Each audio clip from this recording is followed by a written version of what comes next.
Good evening, everyone. I didn't know if I would make it tonight. My internet provider keeps having outages, and I'm getting very, very, very sick and tired of it.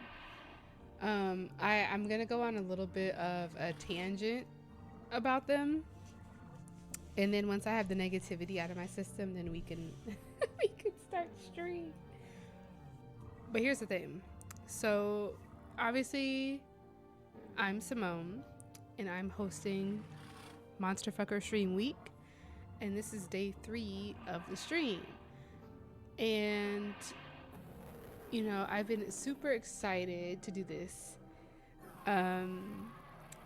We had 2 days that were really fun. This is day 3. This is going to be the most unhinged day. So I'm like, this is going to be so exciting. I went to work.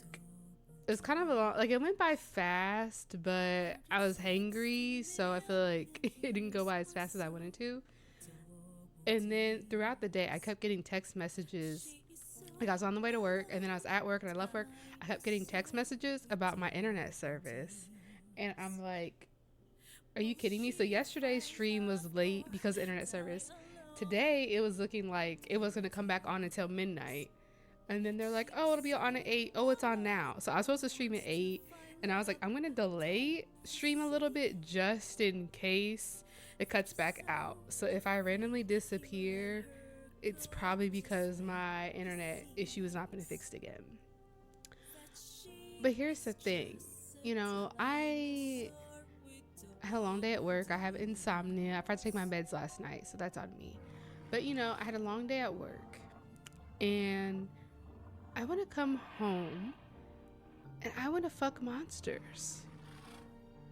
And I can't do that if I don't have internet. It's just so frustrating. And I refuse to let my internet provider keep me from loving all of the monsters. And, it's like they don't want me to spread my monster agenda. Oh, my phone was not on silent. Let me silence my phone. Like, I'm here to spread my agenda. And I don't know if they realized, the power that I have by spreading my monster fucker agenda. But, I'm paying for my Wi-Fi. So if I want to fuck monsters, damn it, that's what I'm going to do. So, if I have to reschedule or extend the week, what have you, we're fucking the monsters, okay? We are simping for the monsters on this channel. And I'm not going to tolerate the disrespect that my internet provider is doing. I'm just not going to stand for it. So we are here. We are going to continue Monster Fucker Stream Week. Whether or not it's tonight, tomorrow, 3 weeks, whenever, it's happening. So yes. Now, one thing I was just looking at my schedule. I might add another day of Monster Fucker Week to Sunday. So technically I started on Sunday and I was like, oh, technically it's a week, so maybe I should end on Sunday. But I looked at my schedule and I can actually stream on Sunday, so I might do that. So I might add an extra day. I might add an extra day to the schedule, so TBD on that. But the next 2 weeks are going to be pretty chaotic for me. I have some long shifts at work, and I'm not gonna be able to stream, or it's like if I do stream, they would have to be short streams, like 2 hours. I usually stream around 4 hours, so that's the thing. It's like I might just do some short streams the week after I work, and then I'm actually gonna be traveling. So yeah, the next 2 weeks streams is gonna be kind of sparse. either I won't stream or they'll just be short streams. So that's why I was like extra super excited about Monster Fucker Week. But we are here and we're gonna do the thing. Well, let's give them something to drink. Thanks for the hydrate, Clover. So yes, before I travel and I'm like unavailable for the next 2 weeks, we're going to enjoy fucking the monsters to the best of our abilities. So I've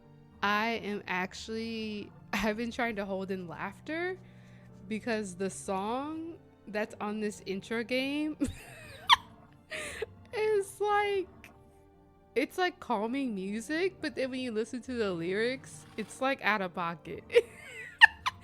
So when I said tonight was gonna be unhinged, like I wasn't lying at all. Let me switch over to the game and I'm gonna leave it on the title screen so we can listen to the music together. She is so alone, dinosaur with double D's. 160 million years or so, double D's. She is so alone, dinosaur with double D's. Will she find love or die alone? Double D's. She is so alone, only wants to find love. Don't you see You're interrupting the song. that you're so afraid he will let her go just when he sees that she is just a dinosaur with double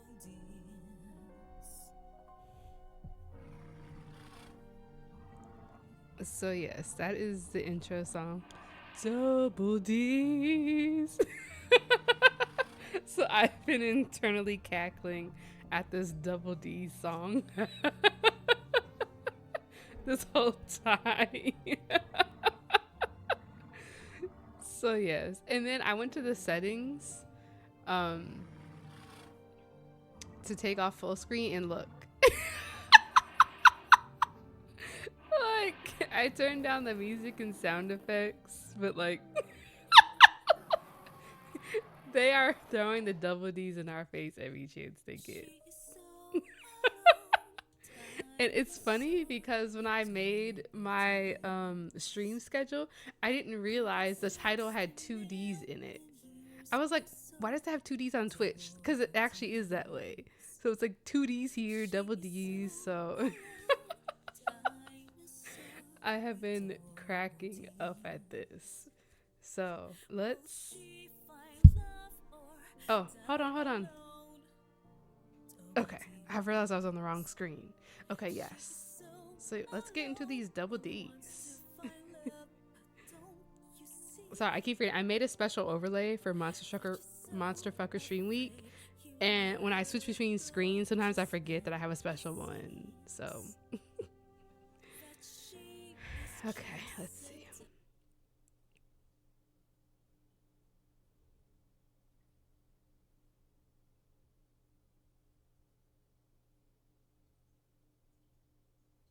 Oh, there's a votes mode.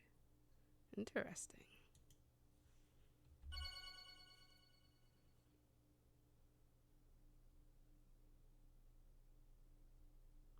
Okay, use a headset. Dinosaur with double D's. Oh. In 1824, when archaeologists found the bones of creatures believed to have lived more than 230 million years ago, the world was turned upside down. This was proof that long before man, giants actually dominated this planet.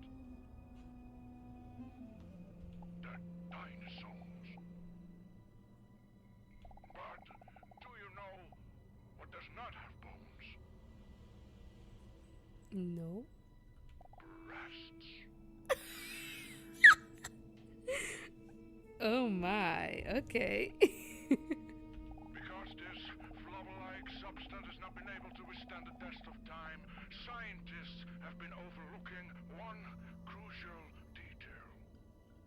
dinosaurs, probably, had fed juicy milkers. What is this game? What? Okay, not this revisionist history of dino milkers.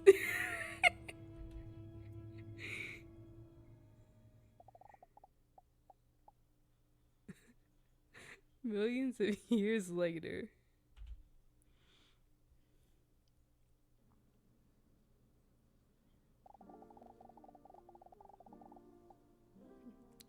Dinosaur looks around the room while moving her knee up and down nervously.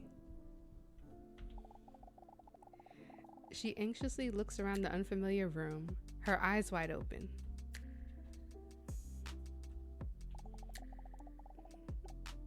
It's an old, musty room, just like in the movies.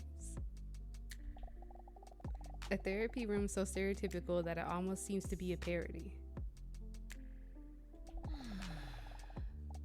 She can't help but be a little nervous. You know, they're like, oh, it's stereotypical. I don't know that this picture is stereotypical. But I guess I'll overlook that.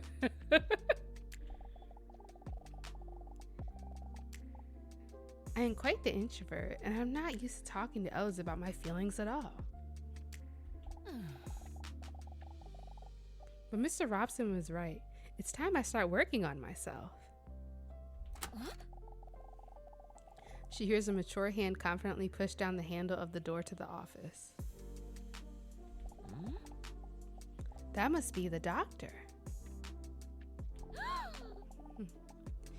Wait, do I look presentable enough? Quickly, she snags a mirror from her handbag to inspect herself before he enters the room.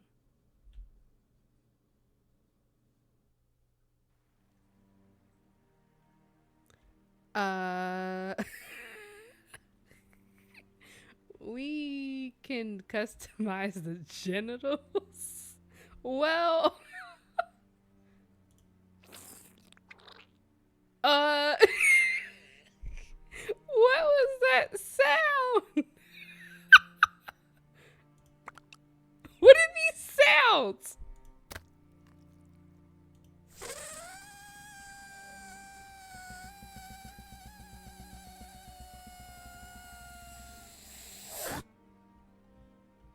You know what?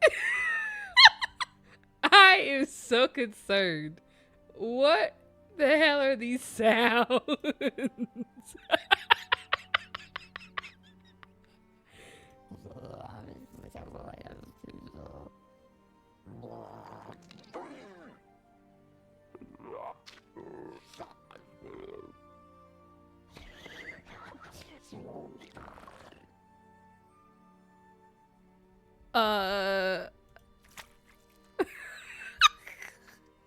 I'm so done.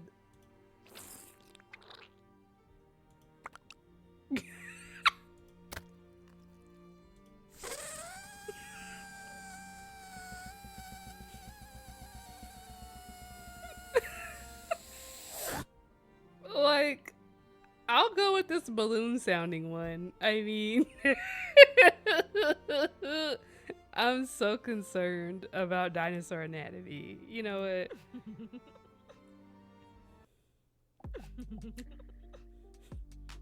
Perfect.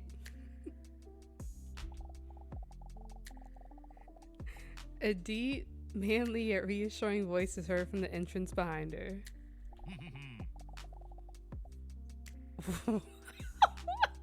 Good afternoon. My apologies for the long wait. He reaches out his well-manicured hand as he introduces himself as Dr. Leonel Pogastat?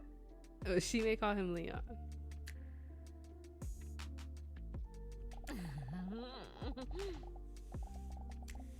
As the rough texture of his callous fingers grip her hand tightly, a warm feeling comes over her.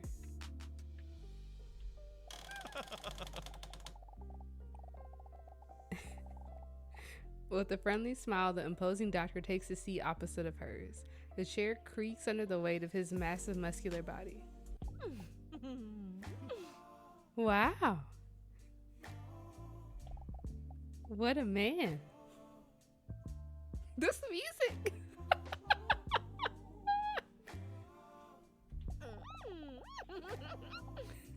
She slowly looks him up and down from head to toes.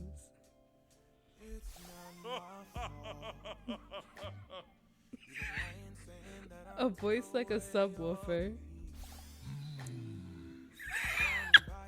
Arms like tree trunks. And those trousers, as if they're the push-up bra of pants.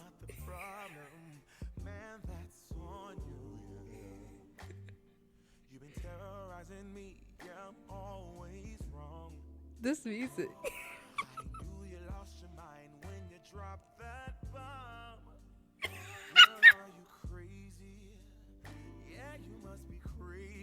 Okay, listen to the lyrics.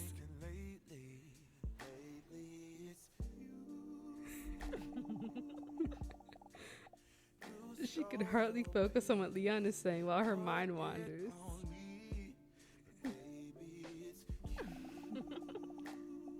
I've never kissed someone with a mustache before. I wonder what that would feel like.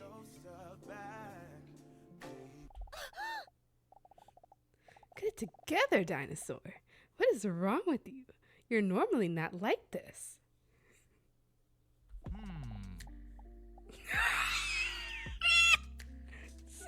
What is it?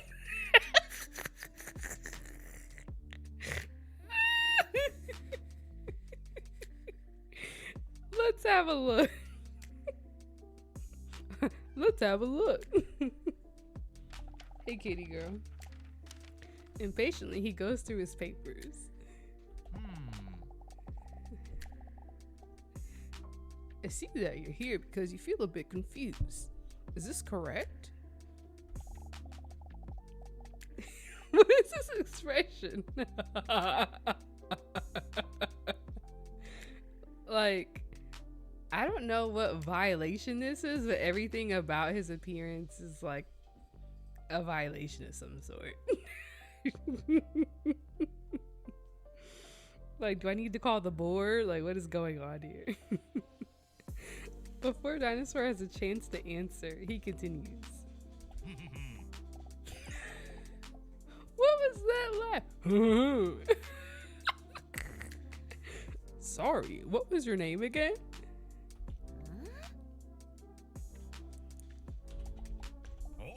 Oh. I didn't know I was supposed to type. Okay, I guess my name is Call.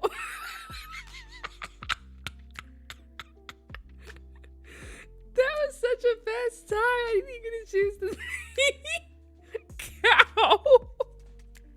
Caw. That's our name. Caw. Terrible. This is getting more and more out of pocket.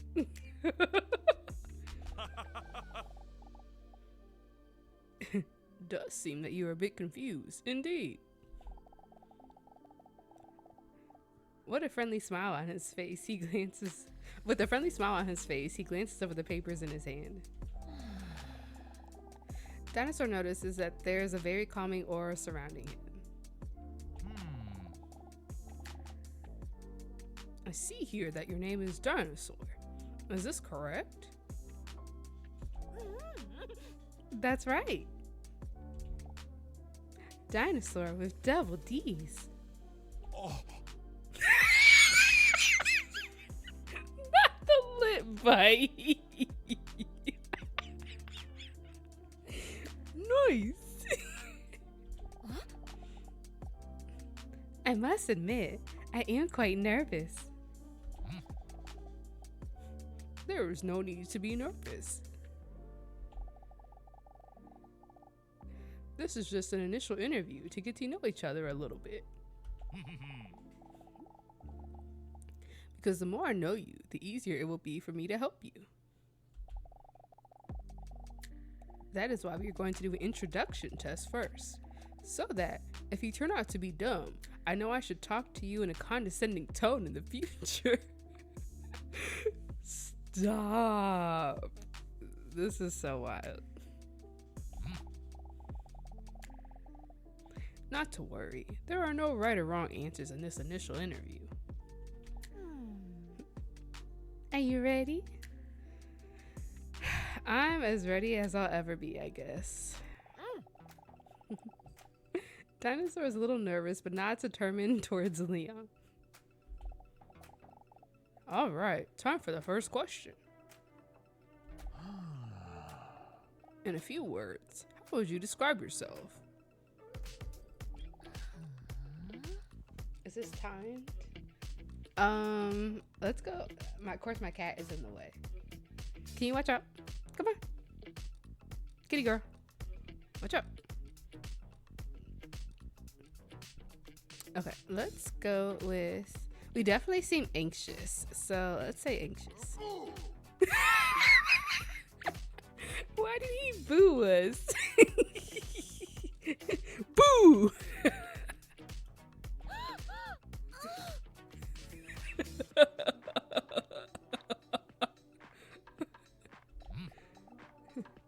Oh, yes, I see. On to the next question. What is your favorite activity?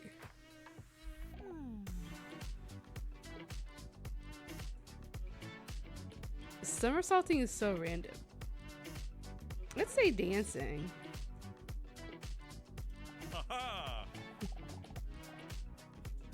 Oh, really? So you really enjoy being physically active?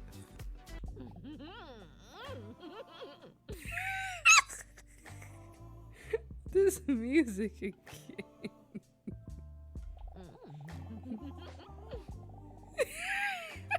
Dinosaur doesn't really answer his question, but instead is just creepily grinning to herself.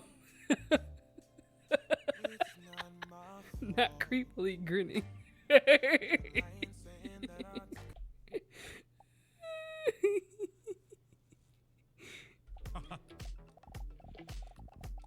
All right, and let's move on to the next question. What is your favorite song?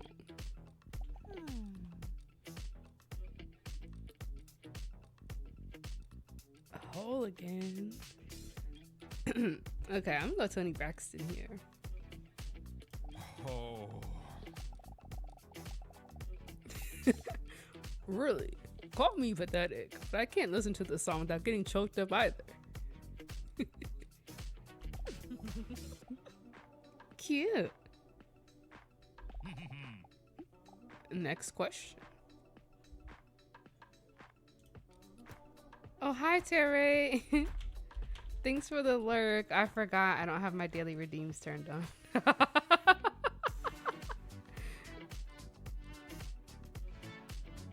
Thanks. I switched it up for the Monster Week. I just added the daily redeems probably less than a week ago, and I keep forgetting that I have to use a separate app for it. It's like there's 10,000 apps I have to use when I start up stream now.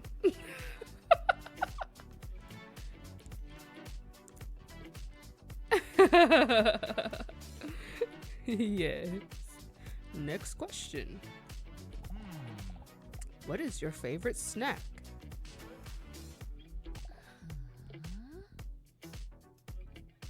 Pancakes, cookie. Okay, let's go with pizza. Why do you need to use the lifeline? You don't know what your favorite food is? Oh, what a good choice. I really enjoyed that too. I feel like I'm really getting to know you a bit already. On to the next question. Did you know that some claim that people who cry during a movie have a higher emotional intelligence? Personally, I'm a bit skeptical about that. I doubt whether people who cry over a drawn dead lion are really more intelligent.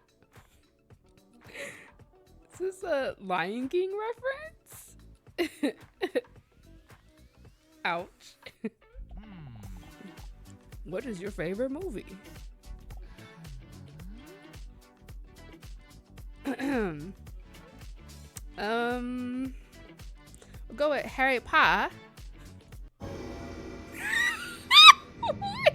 Game over.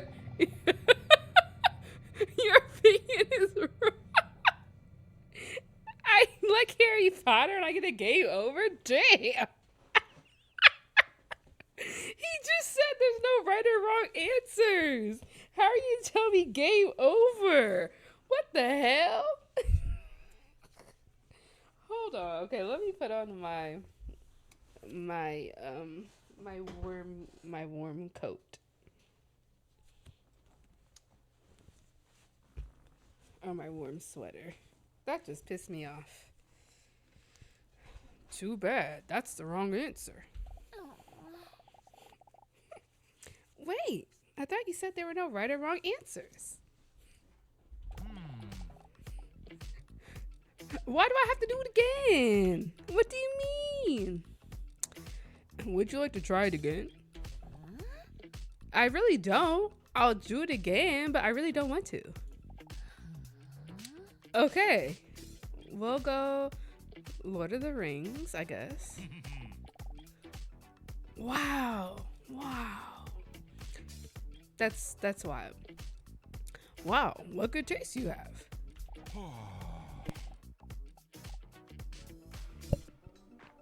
Too bad I don't have anyone to watch movies with. Anyway, next question. Name something you really enjoy. Tee, let's see. Oh, well, I like all of them. I'm gonna go biceps. I mean, six packs are nice, but dad bods are also nice. So we'll go biceps. Oh.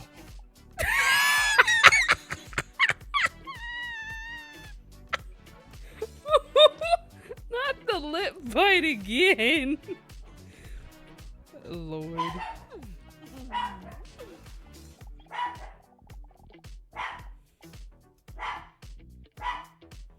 I don't know what my dog is barking at.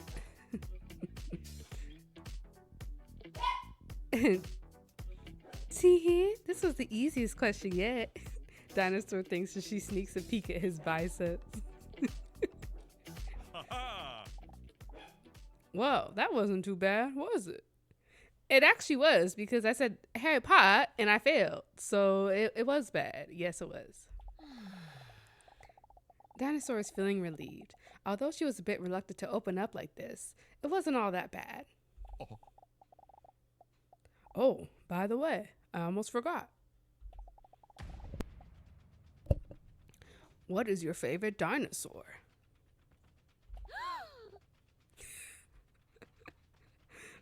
Oh no! Does he know? Why else would he ask that question? Dinosaur starts sweating between her sensual thighs and underneath her breasts. This is a mistake. I never should have come here. Wait, I have to answer the question. Otherwise, I might come across even more suspicious. I mean, this is the only actual dinosaur. So, let's go T-Rex. T-Rex? Okay. Your answer. Very peculiar. With a questionable look on his face, Dr. Leon turns his attention to his notes. All right, all done. Believe it or not, these answers can teach you a lot about a person. And I, as a therapist, have already gotten to know a lot about you. Now I'm realizing this picture is actually him. Like, how do you have your credentials over here than just the trainee picture there? A mess. Now you take these tests very seriously, for example. Dr. Leon points out her sexy sweat. He hands her a tissue. Don't worry, that is a good thing. It means you take the session very seriously and are willing to work on yourself. That is the first step. Very impressive. Thank you. Dinosaur feels the stress leaving her body. It looks like you didn't notice after all. I am way too stressed. Maybe therapy is a good idea after all. Something like this already sends my stress levels through the roof. Dinosaur takes a tissue from Dr. Leon and wipes the insides of her moist thighs dry. I'm sorry, where can I put this?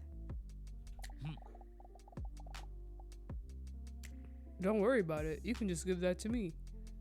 Fo, what are you doing with that tissue?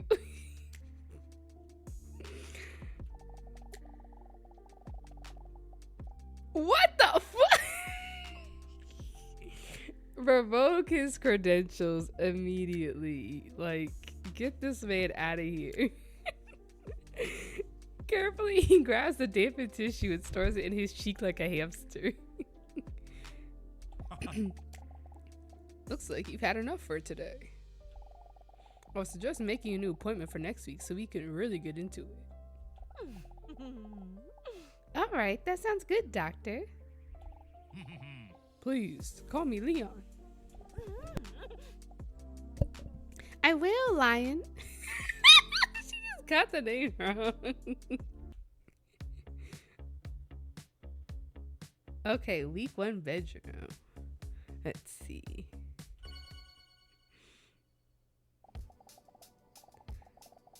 Dinosaur is lying in bed. A thin sheet just barely covers her enormous body. Because it is quite warm and she's not wearing any other clothes. Curled up against her is her best friend, who also happens to be the cutest cat ever. That was a strange day, Mr. Robson. You're usually my only conversation partner. But today I was sharing my most personal opinions with this random attractive stud.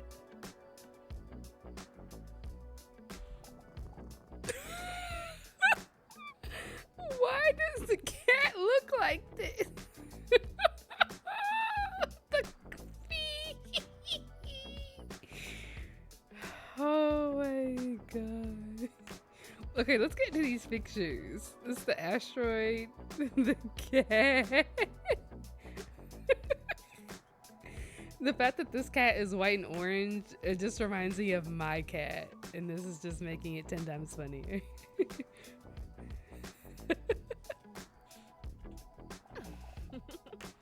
You're so sweet and cute.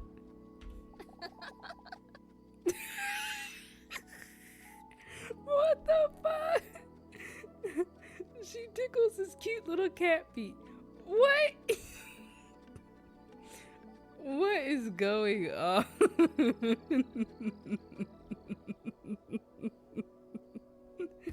Like, nothing about this. These are not toe beans. He likes it. Oh my god. Mr. Robson is my oldest and most loyal friend. He may not be that talkative, and sometimes he falls asleep when I am in the middle of a sentence, but I feel like I can always talk to him about anything. I don't know if the therapy is already starting to work, or if I'm just glad it's over already, but I feel a lot lighter already. Maybe it's a good idea to go back for another session next week after all. This big ass cat.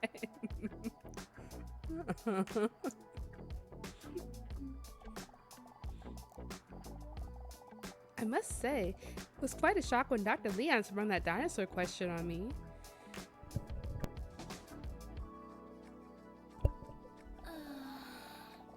What if he finds out that I am actually a dinosaur? On the other hand, there will come a point at which it will be inevitable to share the real reason that I'm visiting him. My loneliness. I have been lonely for millions of years now. Oh. She lets out a sad sigh. But thankfully, I have you, Mr. Robson.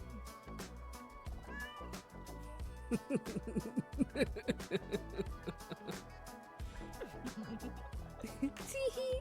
I love you too, Mr. Robson. What is I? You're right, Mr. Robson.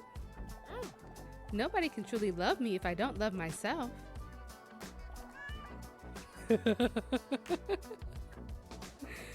Oh, he is quite the kitty. Please, Mr. Robson, don't get political.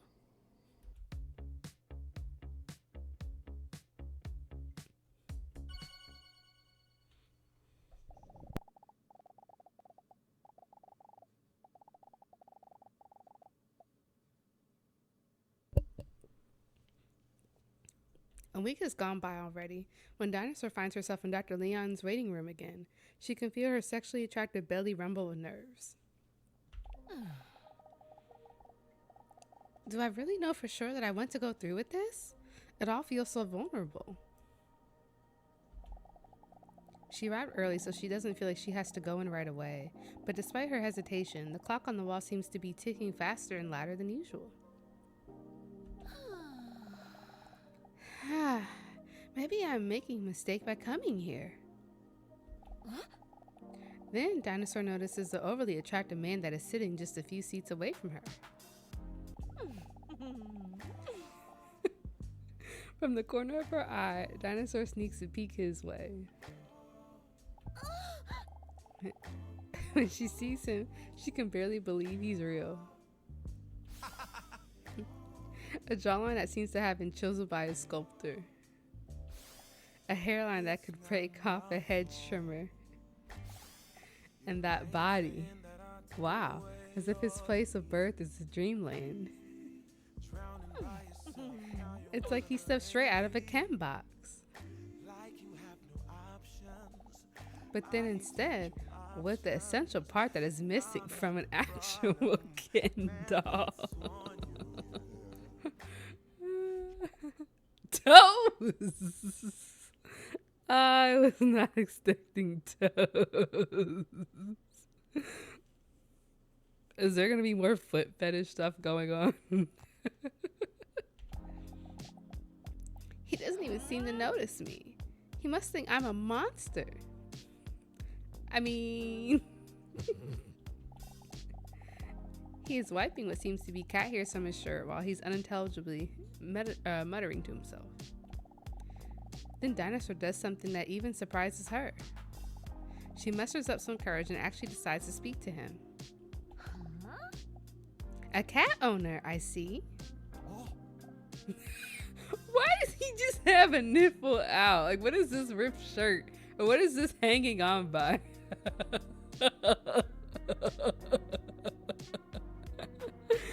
He looks up. Huh?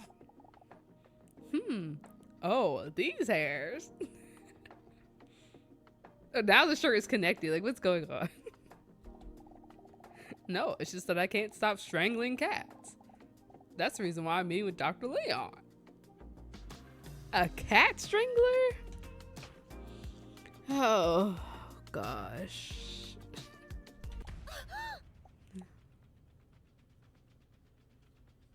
Huh? Oh, I'm sorry. I was just kidding.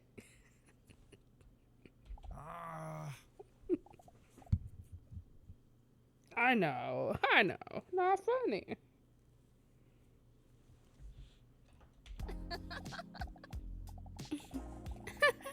Oh no, it's my bad. I guess I'm just a little tense about my appointment. Aw, look at her.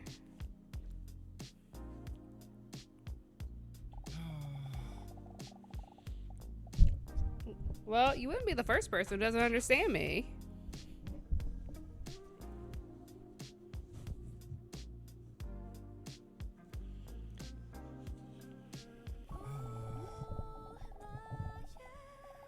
Okay.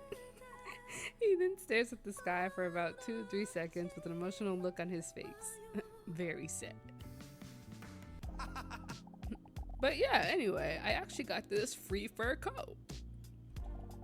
He gestures to the hair on his shirt. Because I just can't leave my house without cuddling my cat.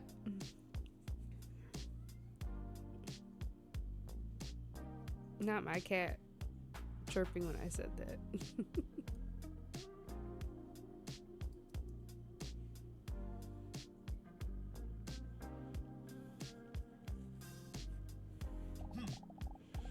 Call me a little bitch, but I just love that furry little guy, you know?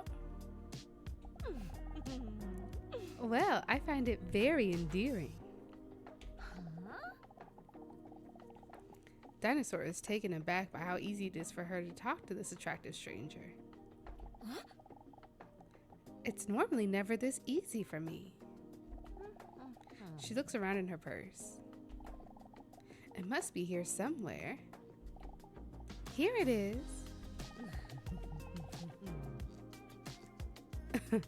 Dinosaur hands him one of those cat hair rollers. Why do their faces look like that? Oh my gosh.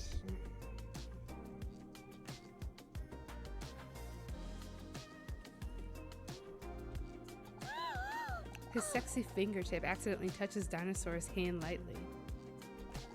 A wave of goosebumps rolls over her bare shoulders. Handy, thank you.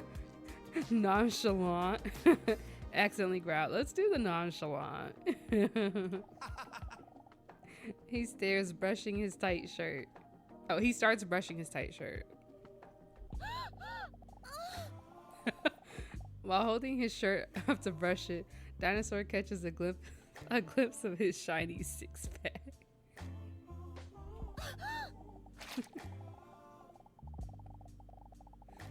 Stop. Out of excitement, a drop of sweat squirts out from one of her pores, which makes her catch herself peeking just before he makes eye contact with her again. What time do you have to go in? Huh? Have to go? What? Well, I assume you're not just here for the comfortable chairs. You're waiting for your appointment as well, right? He makes a laughing face. Oh, yeah. Dinosaur looks at the clock because she understands it. In just 3 minutes already? That went by fast. Huh? In 3 minutes? Wait, me too. You're not going to tell me that, gosh, I'm an hour early again, am I?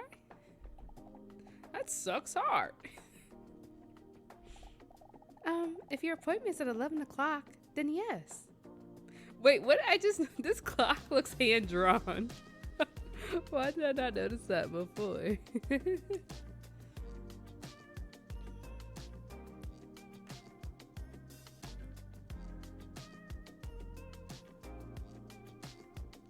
Okay, sorry, my eye keeps watering.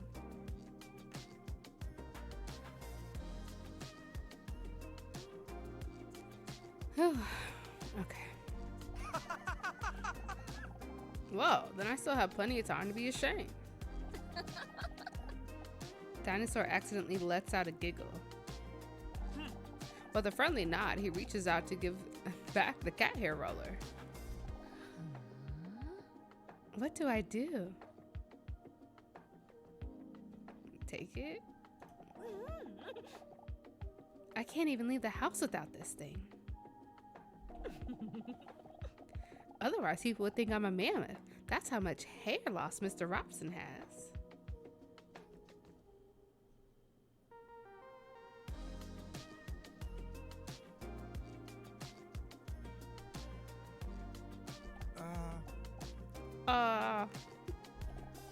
He hesitates for a moment.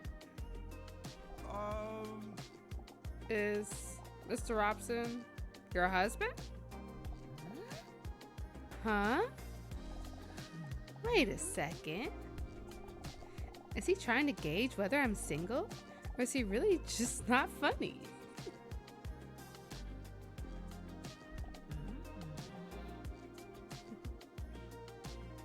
Well, just before she's about to reveal to him that she's single, the door to Dr. Leon's office swings open. Dinosaur Double D's, come on in. It's time for your appointment. Oh, well, I wish you the best of luck with your strangulation problem. Tee. Oh, wait, what? How do you know about that? Well, it's not so much a problem as it is a solution. What? I wasn't talking to you, Doctor. Oh, of course. Come in. Oh my gosh.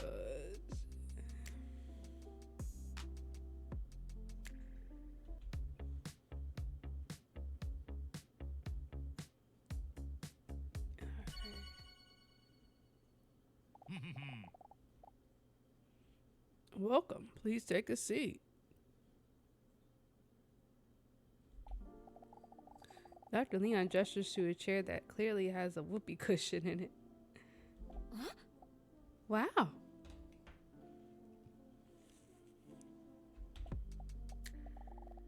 I knew he was attractive, but I didn't know that he was a comedic genius. Not a whoopee cushion being a comedic genius. I love a man with a brilliant sense of humor. What? Wait. I wonder if this is one of his psychological tests. Hi, Clover.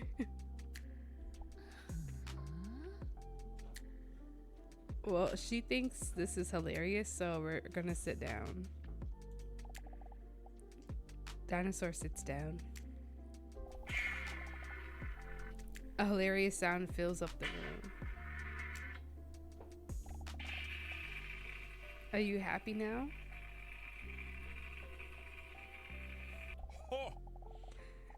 She notices a sparkle of pride in Dr. Leon's eyes.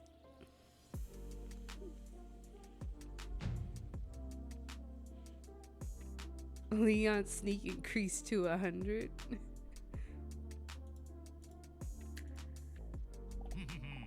Oh, okay. I'm like, it really wasn't sneaky, but okay.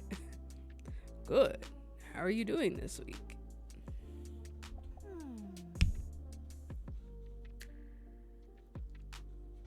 Yeah, we're still a little nervous. We have our anxiety still. Don't worry. We will take it slow.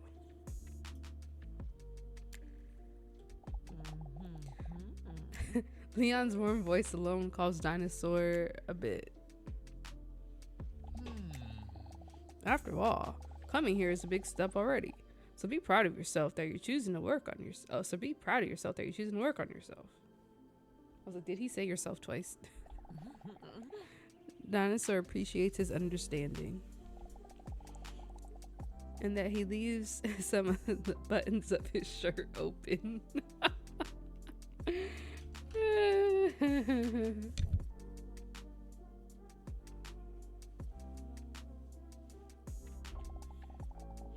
That is also why it is common to do a relaxation test during one of the first sessions. What? A relaxation test? Yes, this often helps people calm the chaos and busyness in their heads, which in theory should make communicating about problems easier. Dinosaur looks again at Dr. Leon's strong fingers that look like they could be world heavyweight thumb wrestling champions. I hope this relaxation test is a massage. We will try to achieve this through a massage. Jackpot! Okay, please lie down. He gestures to the couch in the corner of his office.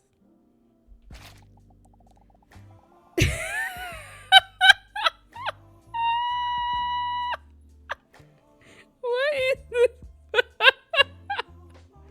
What the the hell?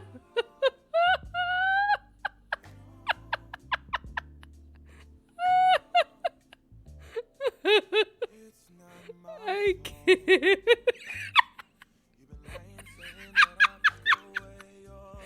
I'm sorry, Chloe.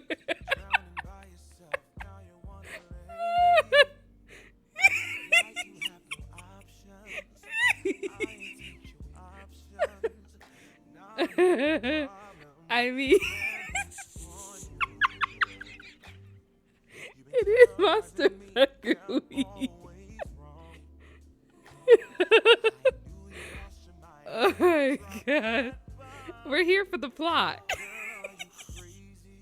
She bares her back and lies down on the table, sloshing her colossal slammers onto the table. Do you not see the plot right here?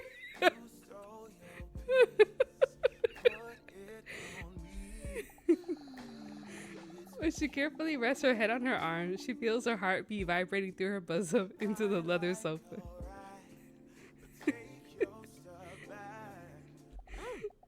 Thanks for the alert, Andre.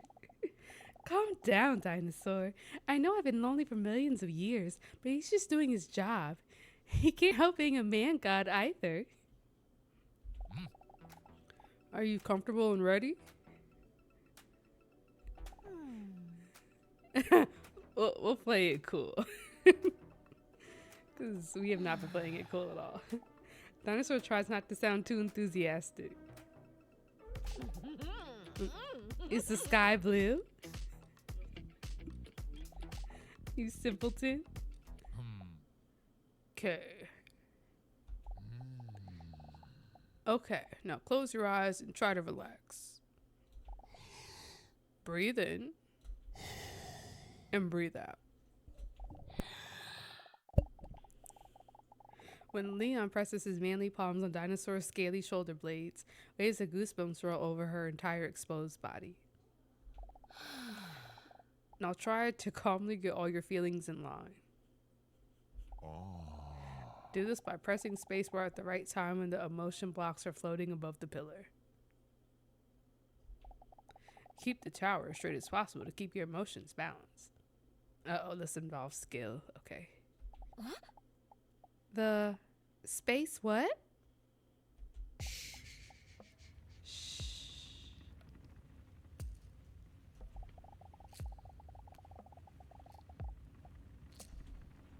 Oh, shoot. Wait.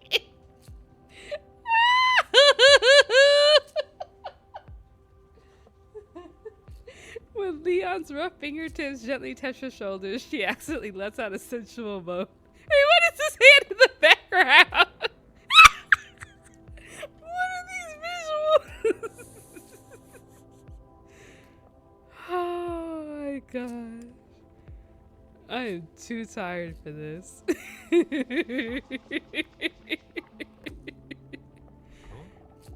Sorry, did I hurt you? No, sorry. What? Act normally, Dinosaur. You're making it awkward.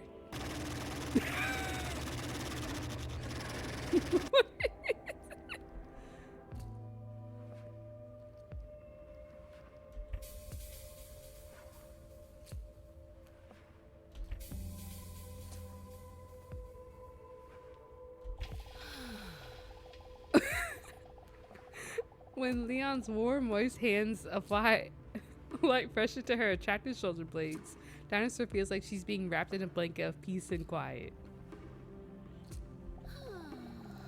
She notices her heartbeat calming down. The familiar chaotic thoughts are slowly fading as Leon's voice keeps sounding a little further away.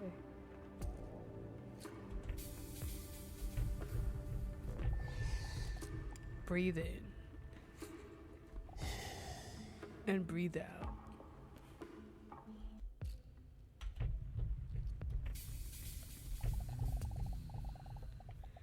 In full control, his strong hands glide over her hips, again followed by a wave of goosebumps.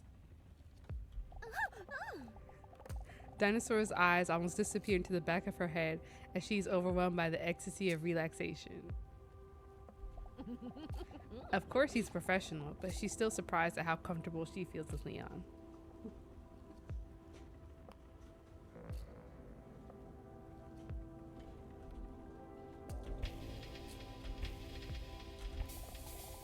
She begins to wonder if she has ever felt this comfortable with someone before.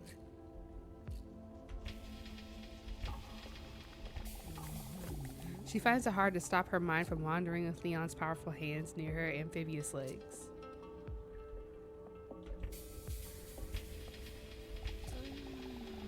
Her cheeks slowly turn red as her thoughts wander. She's never felt such powerful hands be so gentle.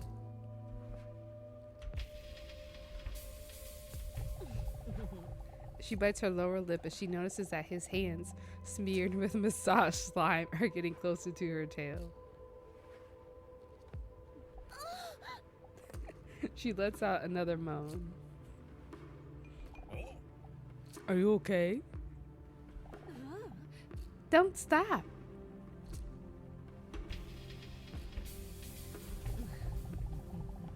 With the weight of all the stress lifted from her shoulders, she struggles to not say things she normally would never dare to.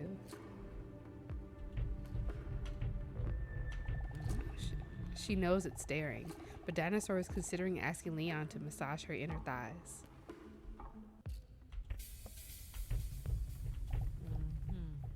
Leon? Could you maybe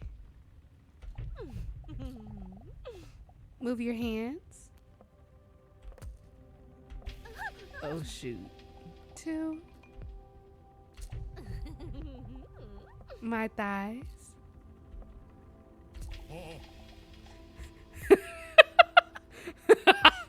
Leon hesitates for a moment. This lip bite keeps taking me out. But then she feels his hand sliding down little by little. Oh shit! No, I messed it up. No. Her heart skips a beat as her relaxation collapses like a Jenga tower. Everything goes black for a moment while she almost drowns in a tidal wave of stress. One overpowering thought can no longer be suppressed. But what if he knows I'm a dinosaur? Her head spins like a carousel when she's overcome by her negative thoughts. Beneath his calloused palms, Dr. Leon feels Dinosaur's heart suddenly speed up. Dinosaur? What did he just say? Dinosaur? She starts breathing faster and deeper. Dinosaur, are you okay? He knows. I knew it was a mistake coming here. It's all becoming too much for Dinosaur. The millions of years of built up emotions are too bottled up to be resolved in just one session. Dinosaur?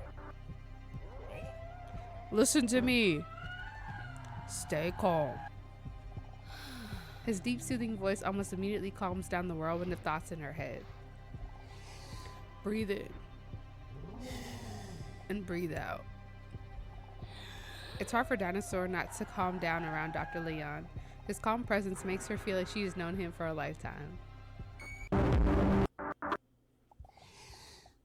Breathe in. And breathe out. Dinosaur notices that she is slowly calming down again. Are you feeling a little better now? While Dinosaur takes another deep breath, she feels her cloaca hole relax again. When she slowly calms down, she instantly starts feeling ashamed of her thoughts just now. Oh, sorry. I don't know what I... There's no need to apologize for anything. No one expects you to solve this in just 2 weeks. You did great. devour him. Dinosaur appreciates his words very much and starts blushing. After all, it is common knowledge that the opinion of an attractive person is more important. Who is that common knowledge for? Still somewhat dazed, Dinosaur smiles gratefully after hearing his reassuring words. Leon takes a seat back at his desk while he gives Dinosaur some space to get dressed again. Okay, I'm gonna take a quick break if my dog needs to go outside. So yes, more moaning Dinosaur after the break.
Okay, I'm back. Okay, let's get back to our monsters.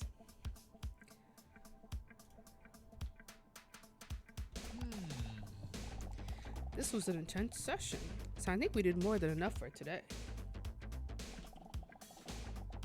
He remarks as he takes some notes like a doctor would. Oh, and by the way, before you go, I noticed you talking to that attractive man out there in the waiting room.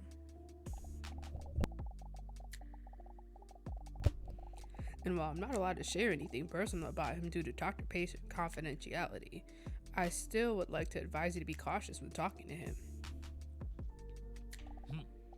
That's all. Are you jealous? Is our therapist jealous? Be cautious. That's strange. I didn't get the impression that I couldn't trust him at all. But other than the whoopee cushion from earlier, I have no reason not to trust Leon. Leon confidently sinks back into his chair.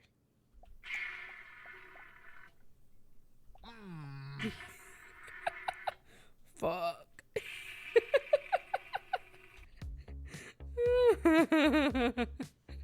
Why is there a whoopee cushion there? Dinosaur is lying in her bed on her toned stomach, with her long legs raised high up in the air.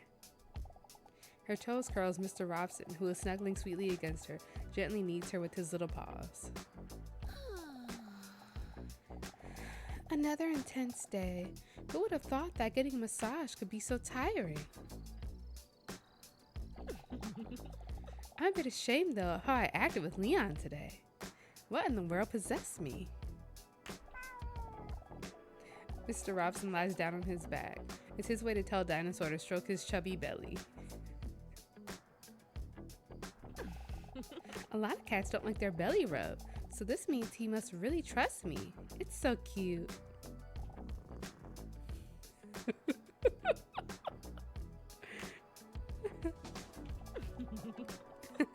You're so cute.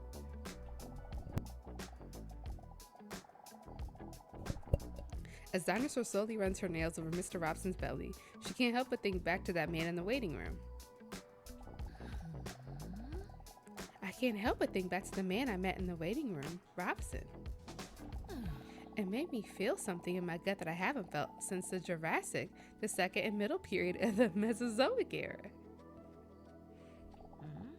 That attraction.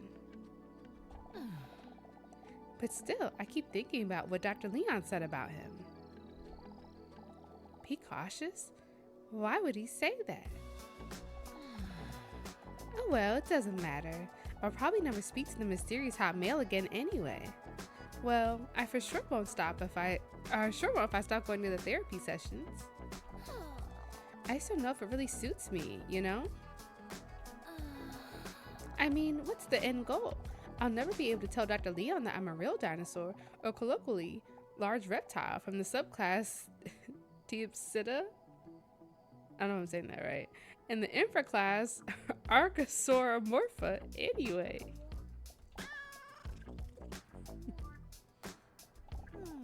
Yeah, I know. You're probably right. Only 2 sessions may not be enough to get to know if therapy will help me get over my problem, my loneliness. But I'm still not promising I will keep going. You cute little guy. Robson closes his eyes contentedly the way cute cats do.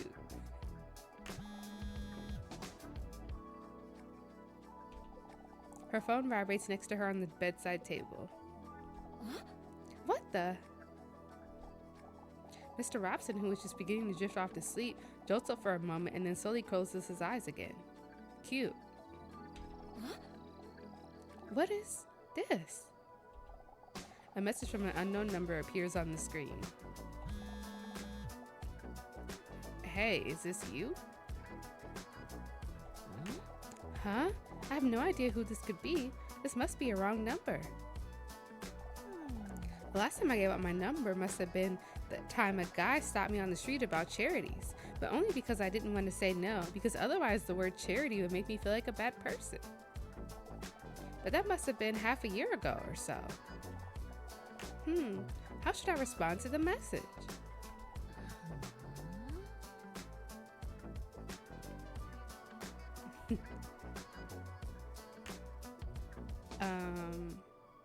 Say depends.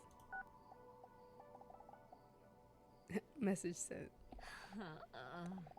Whatever, it's getting late. Next to her, she feels Mr. Robson twitching in his sleep. He must be playing in his sleep. So goddamn cute. Why is that a different cat? Like, what?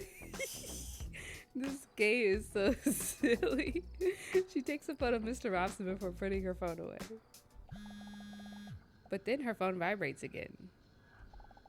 It's another message from the unknown number. What? She gets a funny feeling about it while reading the message. What do you find more important in a potential partner? Personality or looks? What is this? Yet for some reason, she's intrigued by the question and decides to answer in all honesty. I mean, I would say Dinosaur is definitely into looks. Message said, what a weird question, but still interesting to think about. What? Is that how I really feel? Startled, she almost drops her phone while she receives yet another message. Huh? Did you know that this is what most people think? Personality, 61.2%. Looks, 38.8%. Hi, Gaze. How was stream? Okay. Huh? Do people actually think that? ASMR. What prompted that? Interesting. But still a bit creepy. I wonder who that message could be from. Not just shrug. I need answers. She looks at Mr. Robson, who is taking a nap in full ball form. You're not stalking me, are you, Robbie?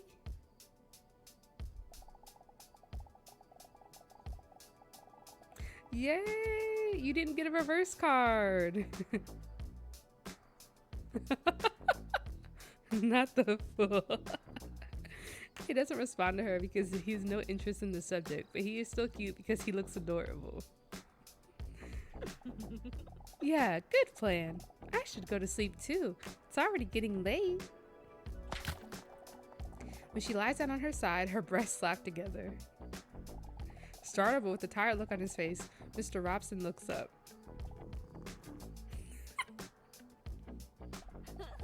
No, don't worry, Robson.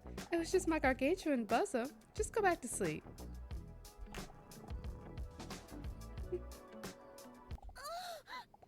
Robson, behave. Besides, I'm a dinosaur, so I don't even produce milk.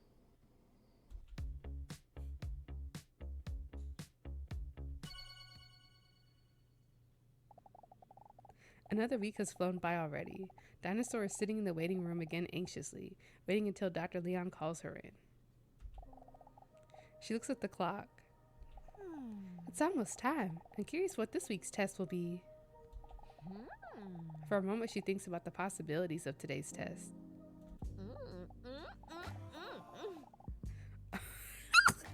Hopefully one day it will be a pregnancy test. The door to the waiting room flies open. It's very unhinged and you've missed quite a bit. So I'll be curious to see how you react to this.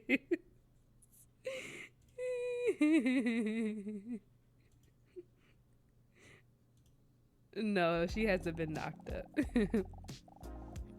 She looks up when she hears someone jogging into the waiting room, panting sensually. Well, she wants a baby daddy. She's millions of years old, and she is touch-starved. Hey, it's that babe from last week. I wonder if he remembers me. Hey, Dinosaur. Dinosaur? What? How does he know? How? The dinosaur immediately feels herself getting red hot and stressed. Suddenly, she feels like it's hard to breathe, as if her juicy throat is being squeezed tight.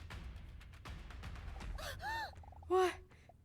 How do you know that I... Your name? I overheard Dr. Poggestot calling you into his office last week. Remember? Oh, yeah, right. Although she feels reassured, her heart is still pounding in her throat and her nipples, which look very small due to the enormousness of her breasts, her heart, because of the tension. Okay. Oh dear, I hope I did not come across as a full-on creepy crawler because I remembered your name.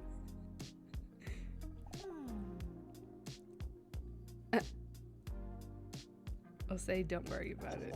He's clearly not very smart. I mean it. It was just such a unique, exotic name that I don't know, for some reason it stuck. Don't worry. I see it as a compliment.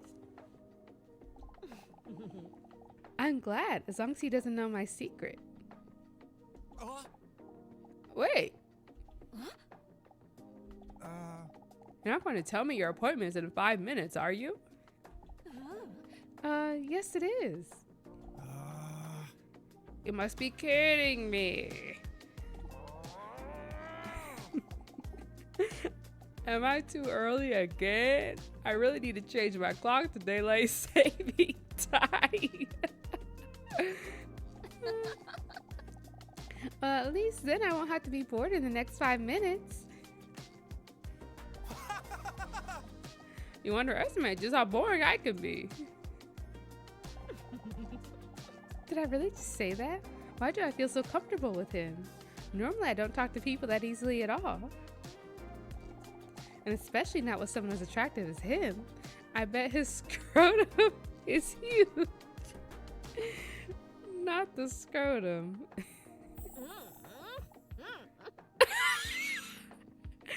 Dinosaur is a ball man.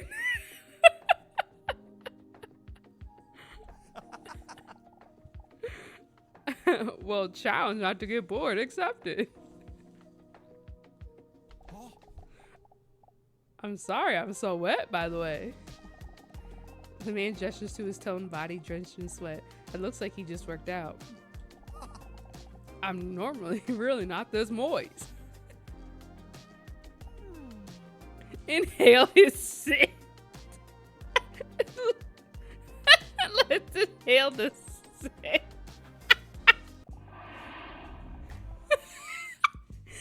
Dinosaur deeply inhales his intense aroma. Dinosaur accidentally bites her lower lip while looking at his sweat-covered, shiny biceps. It would be arousing if it didn't smell so bad.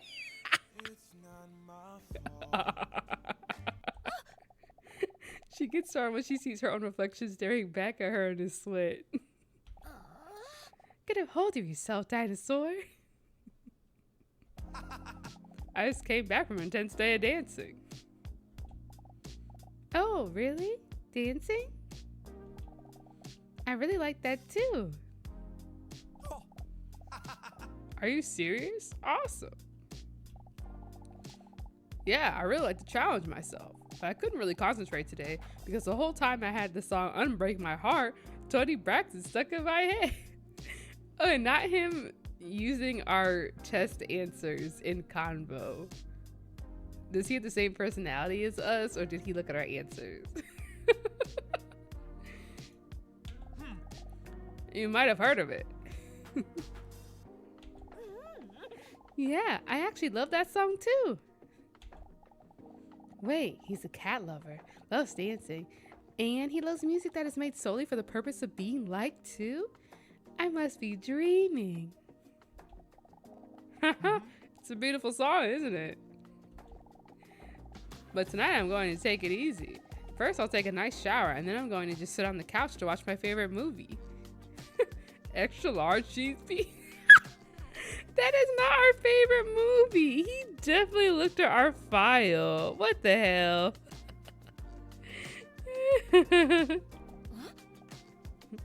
Oh.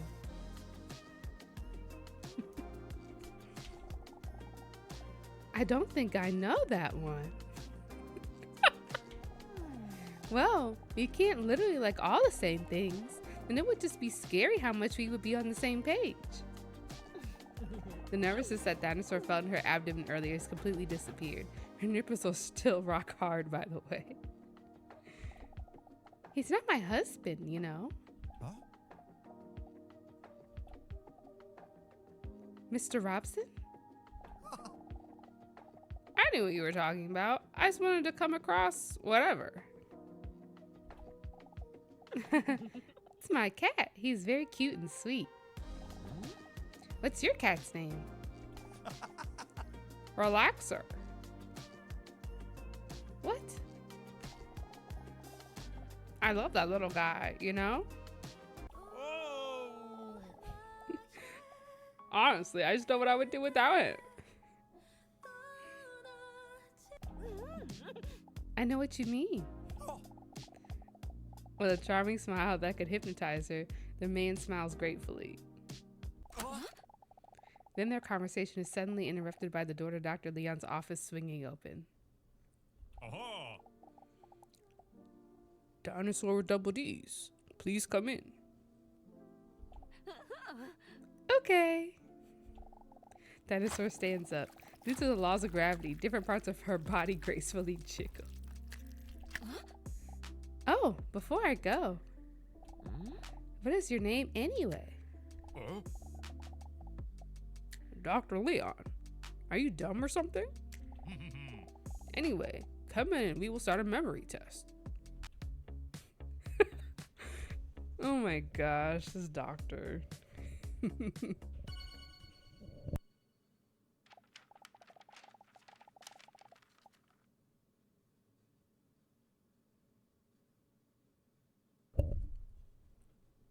Dr. Leon sits down at his desk and looks through some of his paperwork. While reading, he holds onto his glasses as if that will make them work better.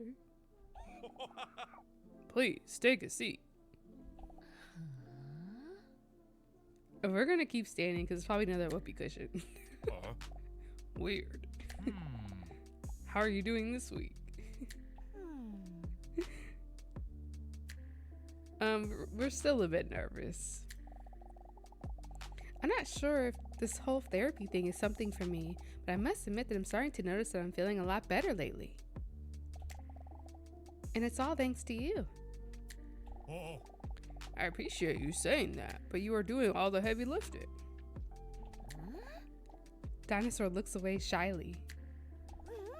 The only thing that does the real heavy lifting is my spine. Because of her gigantic chest. As I said before, this week it's time for a memory test. Not only because you seem to have forgotten my very easy to remember name, but also because you forgot that last week I tried to plant the seed of distrust about that mysterious man in the waiting room. While the doctor is talking, Dinosaur is staring at his broad shoulders. I wish he planted a seed in me. I know what you said, but honestly, he seems like a great guy to me. Look, again, I can't say anything about him because of the whole doctor-patient confidentiality thing and blah, blah, blah. But trust me when I say you have to be careful, not just a little bit, too. Maybe you're right. Aha. But will you be right? We're going to find out today in the memory test. Dr. Leon takes a stack of cards from his desk and spreads the cards face down across his table. Try to find as many pairs of the same card as possible, but beware, there is a time limit. Are you ready for the memory test?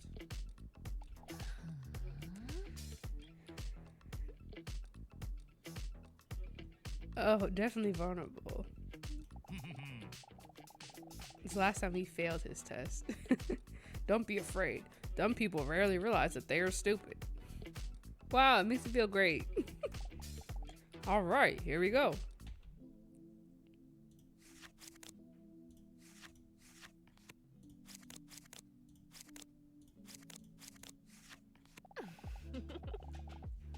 I finished the game. That was so easy for me. Not these objects. Dinosaur speculates about whether her IQ may be at genius level. Because we did matching. Huh? This was just the first round.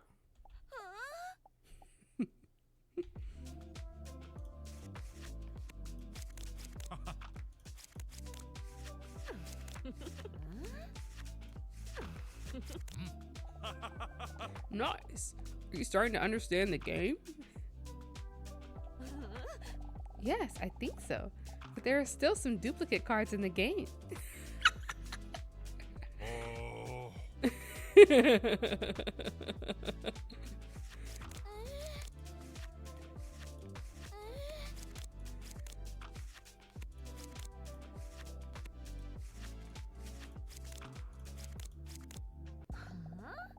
Then she suddenly notices something about the designs of the cards.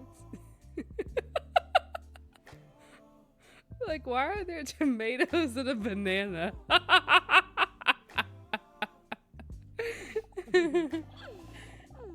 Am I really that lonely? Or do those images remind me of something? Oh my gosh.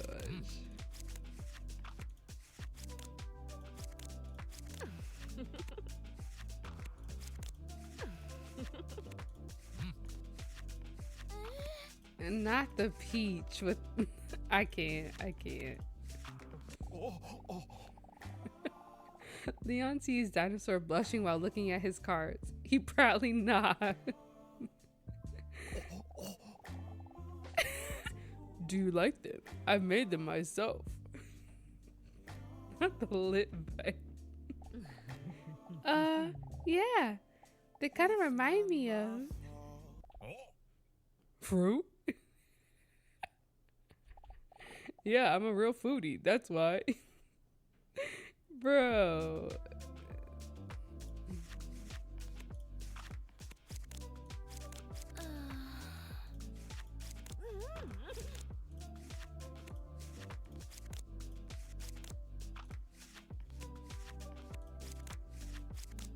Why are the cherries hairy? I can't.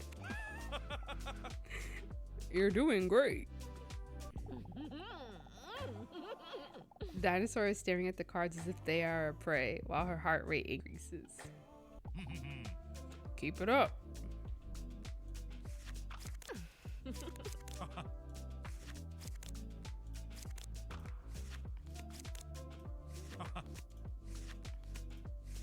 Oh shit. Yeah.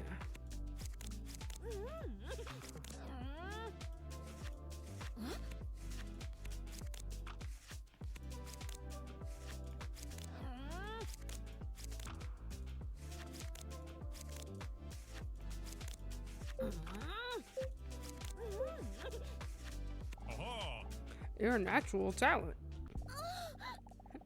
Dinosaur's tail waggles with enthusiasm when Leon compliments her. You can do it.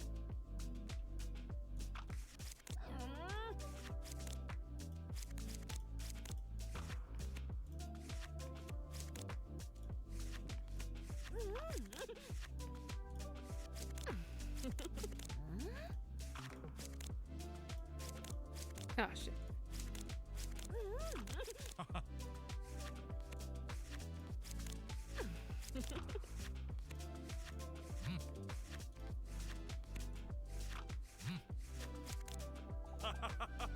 That was close. Not as close as the last round.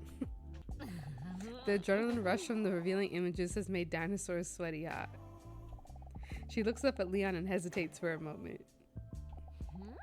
Doctor, would you mind if I take off my shoes for a moment? Leon looks up in surprise and then shyly nods in agreement. Not the stanky feet. What is this face? When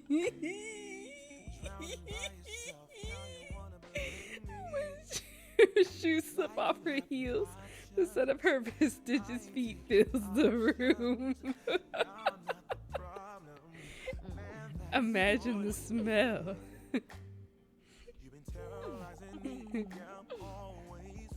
For a moment, Dinosaur thinks she sees Leon blushing, but there is no time to dwell on this because the next round is already starting.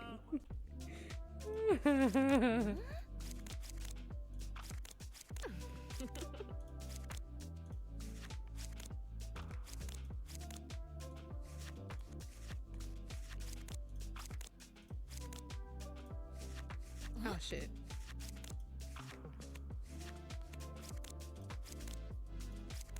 No.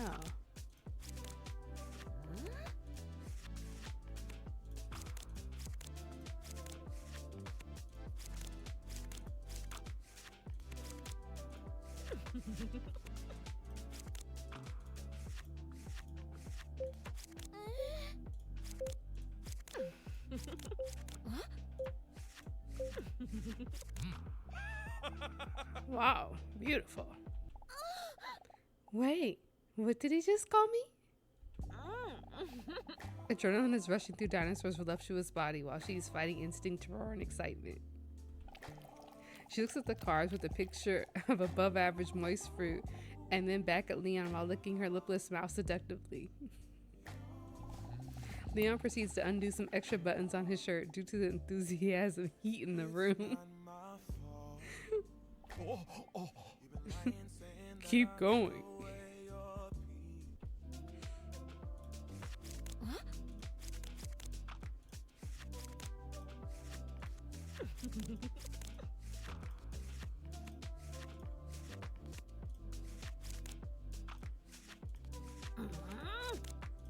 Dang.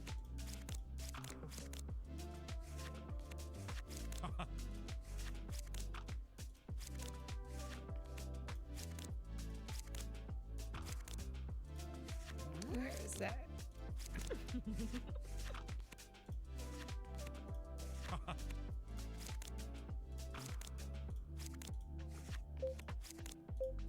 Uh-oh.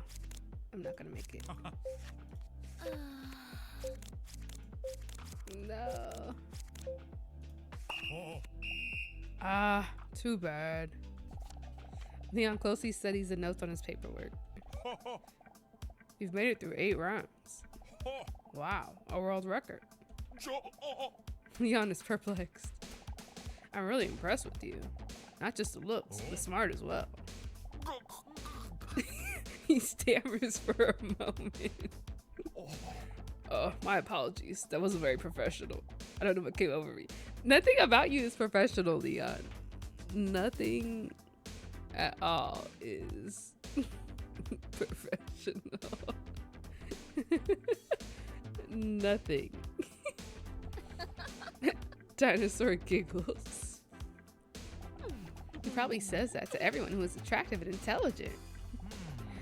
But what did you think of the test? The test with the sexual fruit? I worked quite hard on it, and you're the first one to play it. Don't worry, I can handle criticism.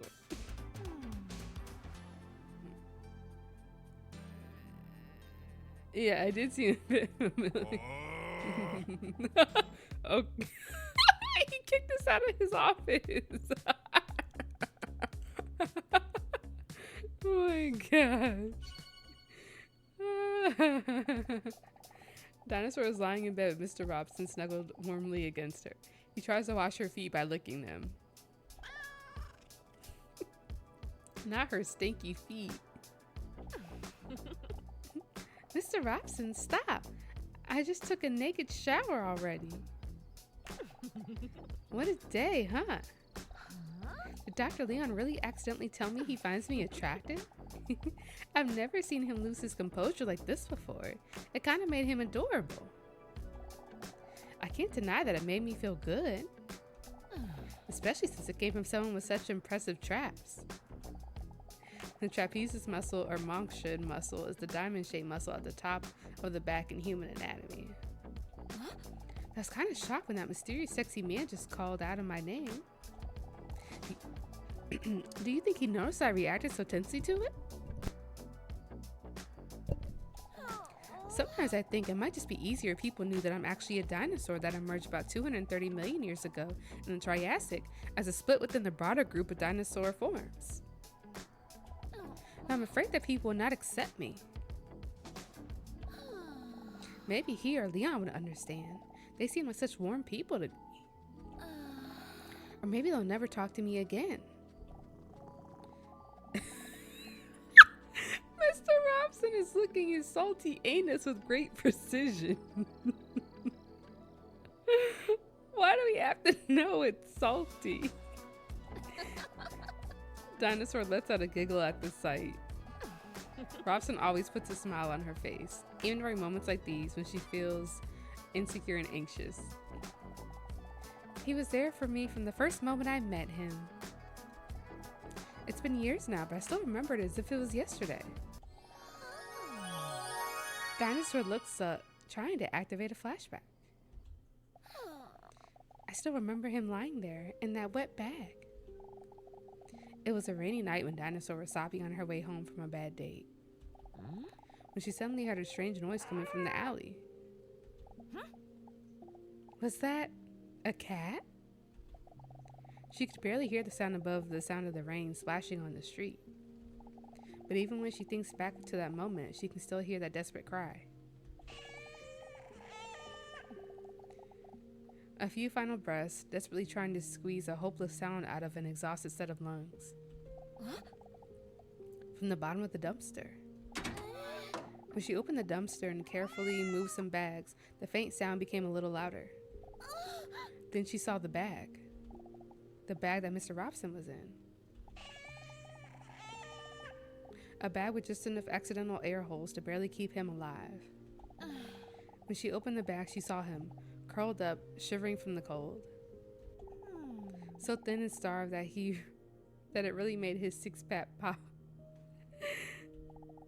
But still, it was a very sad moment because of the almost dying part.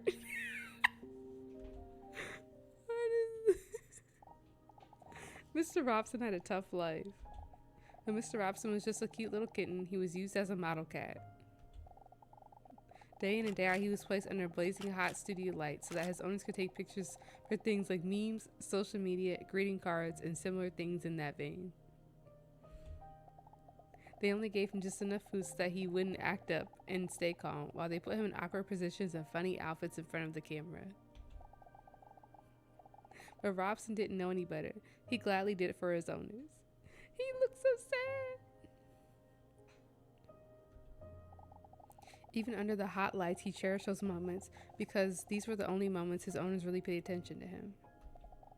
Even on the day when things went wrong. The day he got dressed up as a cowboy. Although it looked very cute and funny, he had not eaten for 2 days, and he was too tired to muster up the strength to stay on the rocking horse. He felt dizzy for a moment and slipped off the horse with his cute kitten body. He didn't even feel the impact he made from rolling off the table. He only saw a bright light. He can't remember what happened next, but when he woke up, he heard his owners discussing what to do with him. They sounded concerned, and even though Robson was very weak, it made him feel good. Only then did he feel the burning sensation of burn on his paw. He had rolled into the studio lights during his fall, and his hair had been burned away by the heat. On the way to the vet, Robson was very scared. He could not see a thing, and he was not used to the loud hum of the car. He hadn't been in a car many times before, but he knew he had to put on a brave face so his owners wouldn't worry about him. Mr. Robson wondered if his owners had maybe put him in this bag because they knew it was very scared of the vet, and it would be less scary for him this way. But then the car stopped. He felt that he was being picked up, feeling the texture of the burlap sack scraping against his wound as he was lifted up. He stayed very strong. He knew they were almost at the vet now. But then he felt himself suddenly being thrown down. The chaos made it difficult for him to hear what his owner's muffled voices were saying. But when the water started to seep in from the bottom of the bag, Robson realized he wasn't going to the vet. He had been thrown into the water. This has to be a mistake, right? My owners would never do this, right? Confusing and desperate thoughts raced through his mind. The water slowly rose to his chest muscles, his neck, and up to his chin. Funny enough, the feeling of panic decreased the higher the water rose. Maybe now I could finally get some rest. As he thought this, he felt how exhausted he was in the past years, as if he was finally allowing himself to relax now that he no longer had to pretend. A tear welled up in the corner of his eye. Not because this was the end, but because even then he couldn't believe that his owners would do this. As the tear runs down his cheek toward the rising water, he slowly closes his eyes. Save him. His owner's voice sounds panicky from outside the bag, while Robson now finds himself being carried away by the water. Robson opens his eyes. I knew it. Then he hears the voice of his owner. Hurry! But it's already too late. The water was already up to his eyes. But despite that, Mr. Robson feels happy. Happy because he was so wrong about his owners. Suddenly, the water descends at a rapid pace from the holes at the bottom of the bag, and Robson feels himself being lifted. His owners open the bag carefully but hastily. Robson fights the instinct to squint as the bright sunlight shines in as they open the bag, just so he can see his owners again as soon as possible. But when his cute little cat head peeks out from the edge of the bag, the first thing he sees are not the familiar faces of his owners, but a lens of a camera pointed at him. The years of being a cute kitten were long behind him, and a burn mark isn't cute enough to be put on memes and happy birthday cards. They threw him in the water just to be fished out again and filmed it. The video was then called Saving a Cat from Drowning. The video received millions of views and his owners became heroes. Once again, money was made from his suffering. Dozens of videos later, it took him longer and longer to recover. Mr. Robson was getting older and more exhausted than ever before, but his owners were happy, so he was happy too. Until the inevitable day came when they got a new cat to replace him. After years of treating him like trash, they eventually placed him in the trash. Wrapped in a garbage bag, dumped in a container. What Robson remembers most about this day is that they didn't even say bye to him. This time, there was no one around to save him. If Dinosaur wasn't there that night, no one would have opened the bag before the garbage was picked up the next day. I still remember it so vividly. Those big, frightened round eyes that looked at me when I opened the bag. Afraid that even his cry for help was something he would be punished for. But when I asked him if he wanted to come home with me, the anxious look turned into a grateful smile. And even when there was no reason for him to trust anyone else, he was there for me that night. He picked me up and took me home. Since then, home finally really feels like home.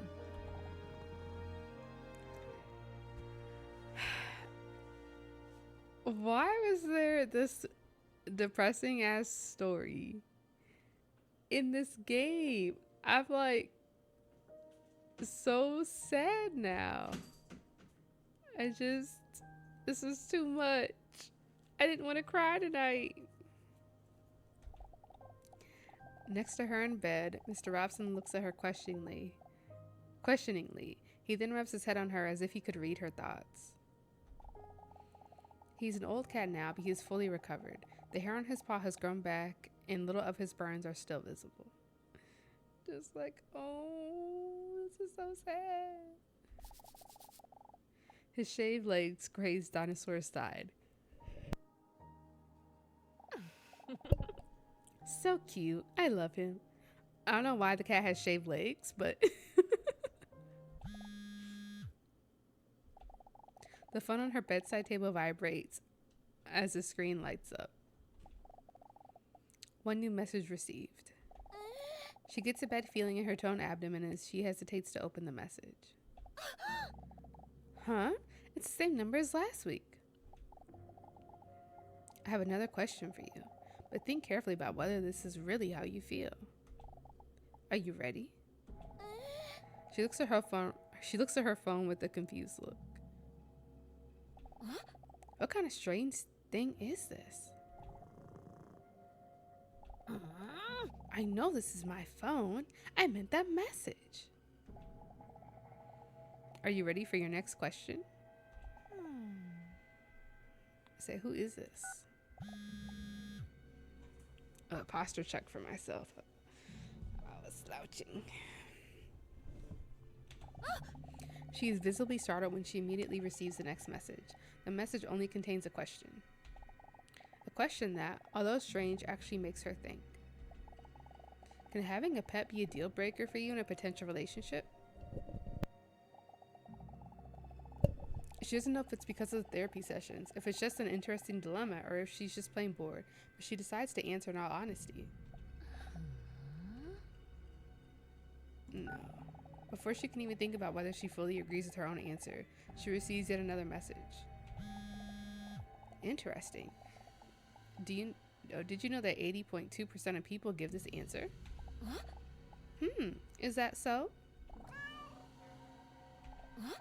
Huh? Yeah, you're right. It's getting late. Robson, do you kiss your mother with that mouth? Oh, yeah. Sorry. Rip. Oh my gosh.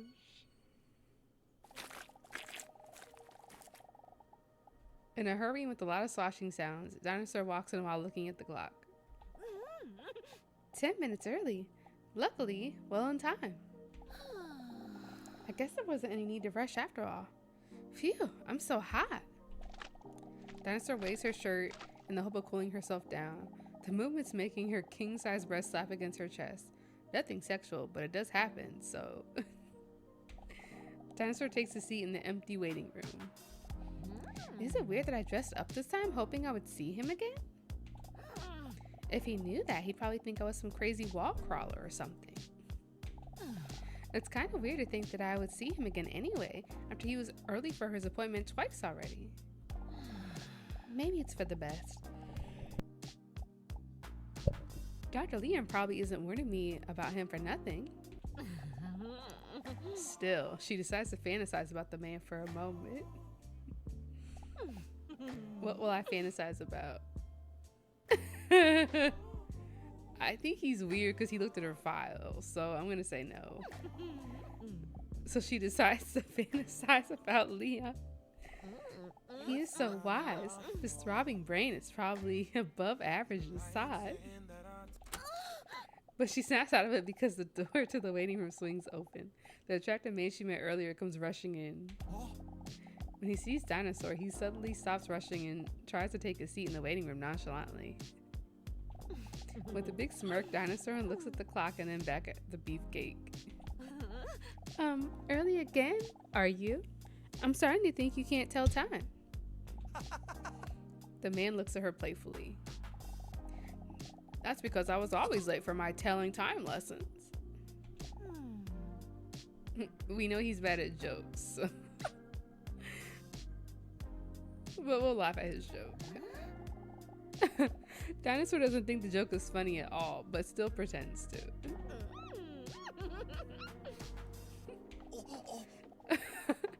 He starts blushing. Tender moment. Well, actually, if I'm being honest. He starts to stumble over his words. To be honest, cringe as fuck. I want to be honest with you. But now that I think about now that I'm about to say it, I'm afraid you're really going to see me as a full-on crazy fuck Skywalker. I'm sure it won't be that bad. This time, not really early or, well, not by accident. I just really enjoy our conversation last time. And well, I was hoping to run into you today if I arrived a little earlier again. You can clearly see that he finds it difficult to explain. I don't know if you agree, but to me our conversation somehow felt so familiar, so fast. More than the conversations with Dr. Podgestat even. Not the groan. Is that crazy? Oh man, I must sound insane. He's so cute and he's embarrassed. I mean, we tried to get there early, so we're gonna be understanding. It is a bit crazy, but so is caramel sea salt, and we all seem to act as if that is normal as well. Dinosaur feels relieved and secretly less strange herself for hoping to see him again today. She sneaks a sneak peek at his moist biceps that make any shirt look tight. She lets her prehistoric snake tongue slip out a few times to catch some of the scent. Why does she have a snake tongue? And last time we got some of his scent, he was musty. So, ooh. Some reptiles smell with their tongues. Hey, what's your name anyway? He hesitates for a moment. My name is Honk. Why is his name Honk? Like, we couldn't even give him a real name. I know. It's a dumb name. Oh, my parents are both obsessed with looks. My mother is a model. My father is an actor and plastic surgeon. Day in, day out, they're only busy with their appearance. Sometimes it even looks like they're the only thing that matters to them. He emotionally stares into space for a moment. Very coincidentally, this is also in the direction of Dinosaur's half-bare feet. That's why I personally don't like superficiality. No, not me. I think the inside is most important. Super cute. The name Hunk? It's bad, but I don't know if I'm gonna call it dumb, so we'll just say I've heard worse. Hunk? I've heard worse. But you just have to think about it like this. At least your name isn't Simone's Cutesy Cup. Why did they come for me? Wow. Double homicide. And honestly, I think Hunk fits you just fine. Am I actually flirting? I normally never do that.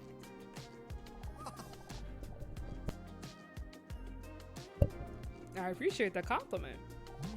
But to be honest, I don't like being that attractive. I'm done with people just seeing me as a piece of sexy meat that they want to have sex with. No, I am much more than that. Dinosaur stares at his breast while she barely listens to him because he's attractive. Oh my god. Honestly, it only just makes me feel so lonely. Dinosaur's heart skips a beat. Wait a minute. Lonely? That's how I feel too. A tear almost wells up in the corner of her eye, but then the door to Dr. Leon's office swings open. Dinosaur, big knockers. Oh, Dinosaur, big knockers, come in. It's time for your appointment. As she stands up, Dinosaur looks at Hunk with concern and places her claw on his muscular shoulder. I feel so sorry for you.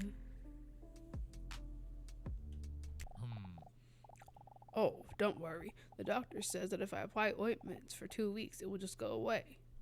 Come in. What the fuck?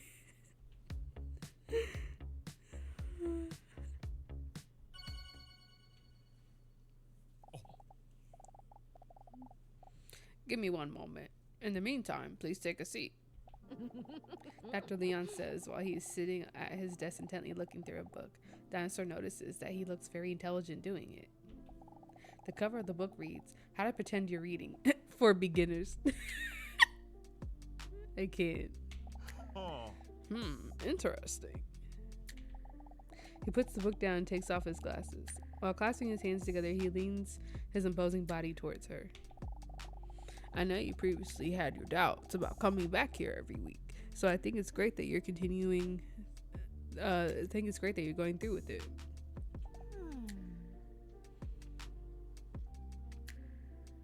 Okay, we'll flirt.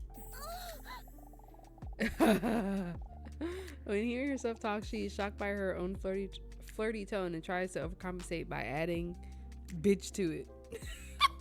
Wait, what? For today, I prepared a coordination test. A coordination test? What does that entail? It will test whether you can visualize in your head. You can also translate onto paper. Don't worry. It sounds more complicated than it is. Basically, we're just going to be drawing. During the first round of this test, you will test how good you are at visualizing something you see every day. Put my glasses back on. Preferably something you care about. Something that you associate with joy. Like my sweet cat, Mr. Robson? Correct. That's a great choice. I'll give you 60 seconds to draw Mr. Robson as best as you can from memory. Oh, Lord. Okay, my eyes are still watering. Let's see.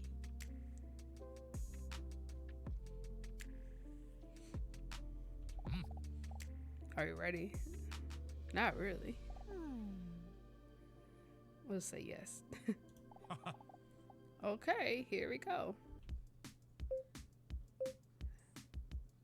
Oh shit, oh shit. Okay,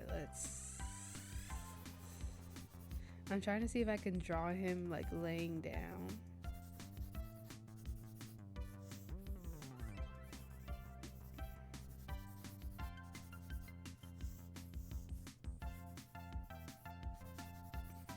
Oh shit. And then he usually has like a paw laying over his side.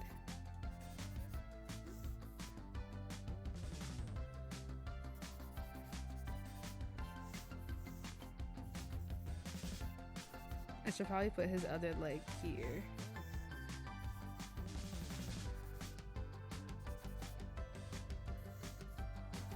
And then that'll be his tail.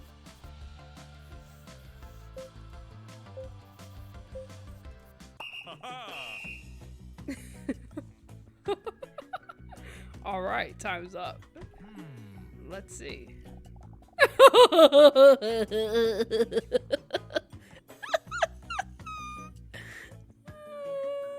needed more time.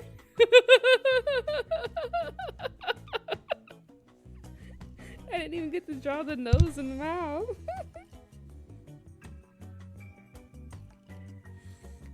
Leon doesn't move a muscle while holding the drawing in front of him. Briefly, he looks at Dinosaur, then back at the drawing. Are you proud of yourself? I mean, not exactly.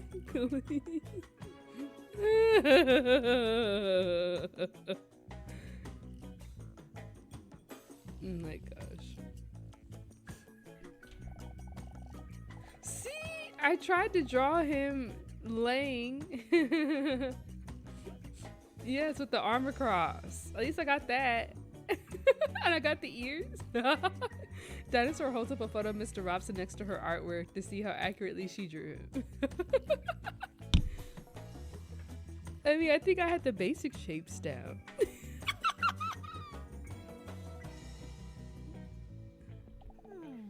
Am I proud?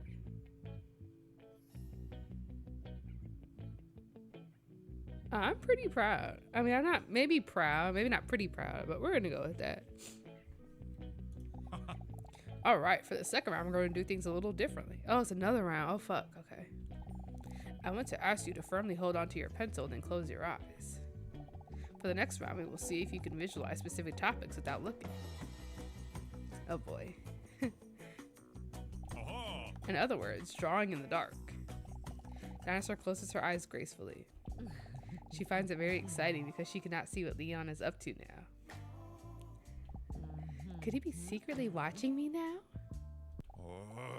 Meanwhile, Leon picks something out from under his nail and wonders what it is. He then smells it and looks disgusted. What the fuck?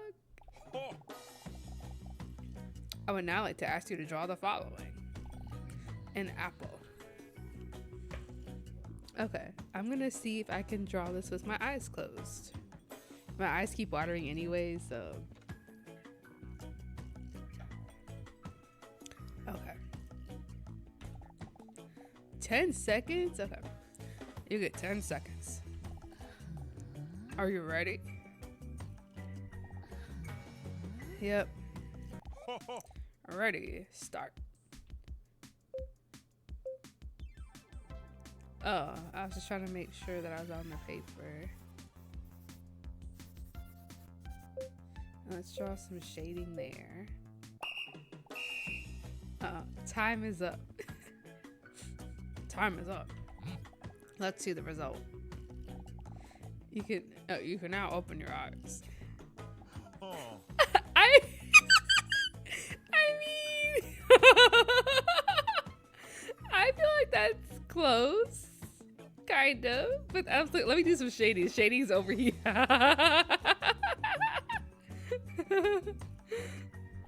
Well, it was with your eyes closed, I guess. I feel like that's close enough. The stem, the little leaf. I feel like that's close enough to an apple. Filled with pride, Dinosaur looks at her drawing and then confidently nods at Leon. All right, for the next round, we're going to make it just a little more difficult. How much more difficult can it get? During this round, I would like to ask you to draw a clock in the dark, including all the numbers in the hands at 5 o'clock. Oh, fuck. All the numbers in the hands. Okay. Please, close your eyes.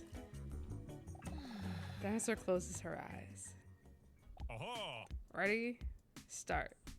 Fuck.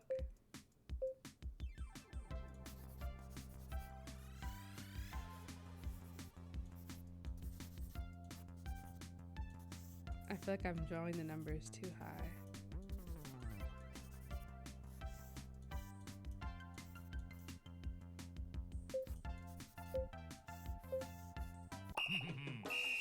Uh-oh. Time is up. Let's see the result. Hey! Look at me! I had the arrow at 5. Look at that. Wait, 8. That's supposed to be 9? What the hell? 10, 11,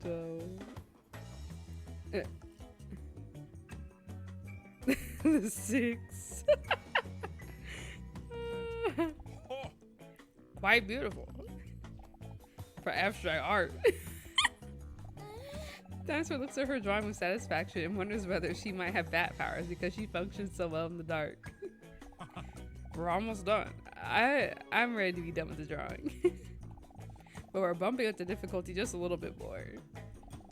For this round, I would like to ask you to draw a human face, including all features with your eyes closed. Full of unearned confidence, Dinosaur nods as she closes her eyes. Oh shit.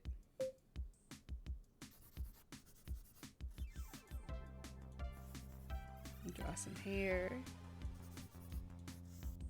Some eyes. The mouth. Let's do the ears. Draw some more hair. Time is up. Let's see the result. Feel free to open your eyes now.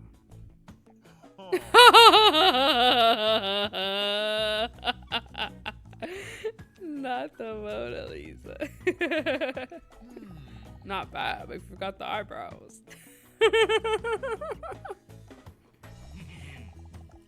Okay, it's time for the last round. This is an improvisation round. During this round, you can draw whatever you want. A test of impulsivity and creativity. Whatever comes to mind. Even though the possibilities here are endless, a lot of people still feel this is more stressful than a clear objective. Oh, had he on? Yeah, I don't know what I'm gonna draw. Dinosaur starts stressing because it's a difficult assignment.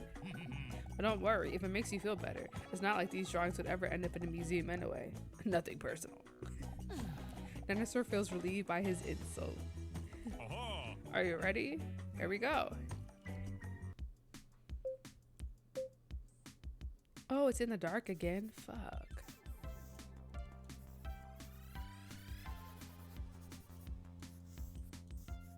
I'm drawing a tree.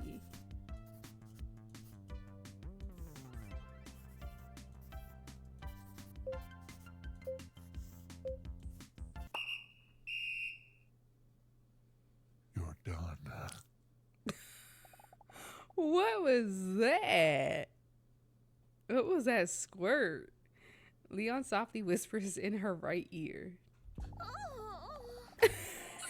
This micro ASMR session sends a wave of goosebumps all over Dinosaur's voluptuous body. It's like her goosebumps have goosebumps. Huh? Wait a minute. Oh! What have you done?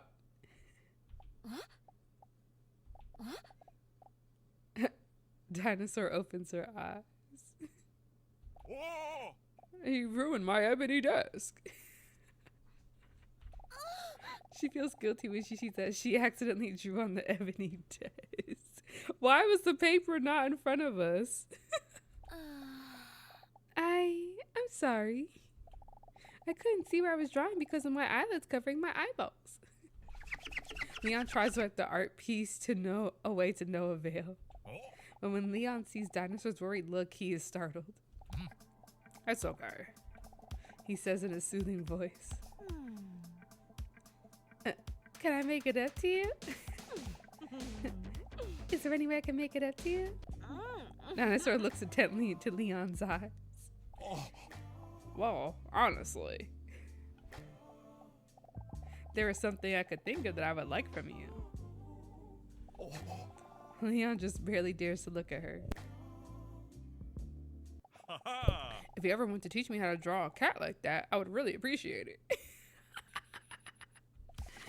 He holds up the drawing of Mr. Robson she drew earlier and studies it with satisfied expression. Sweet little guy, he comments.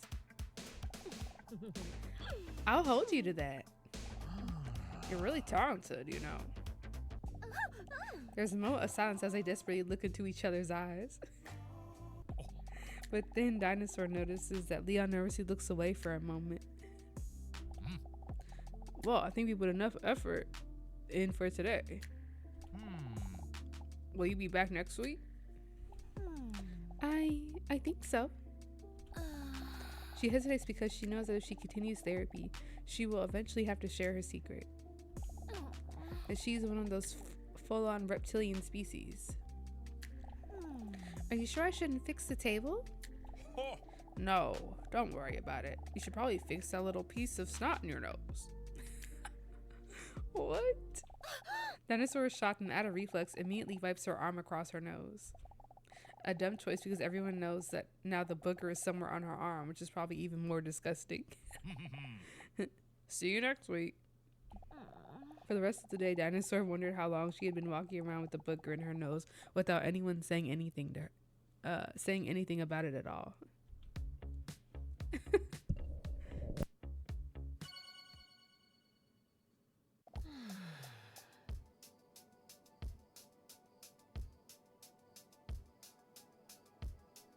Okay. Oh my gosh, my posture.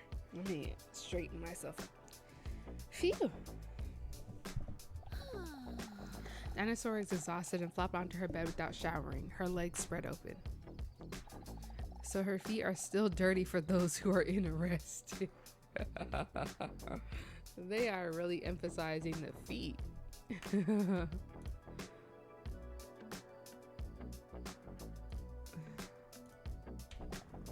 Next to her, Mr. Robson is purring in her arm.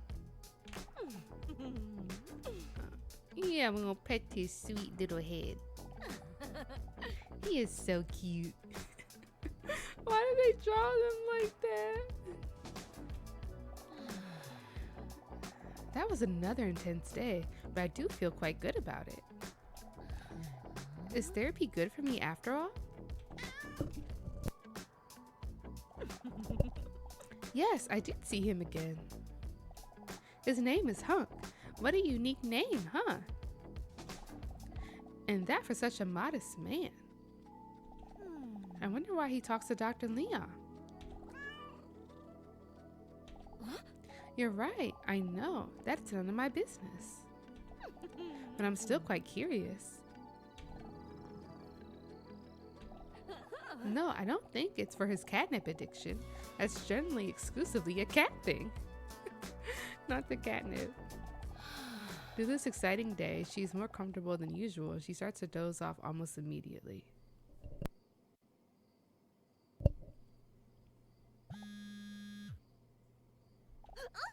Her phone, which is super coincidentally placed between her legs, vibrates. Dinosaur gets startled. Huh? Another message? Again? Are you ready to be honest? Huh? Not yes, Mom. Obviously her mom was dead.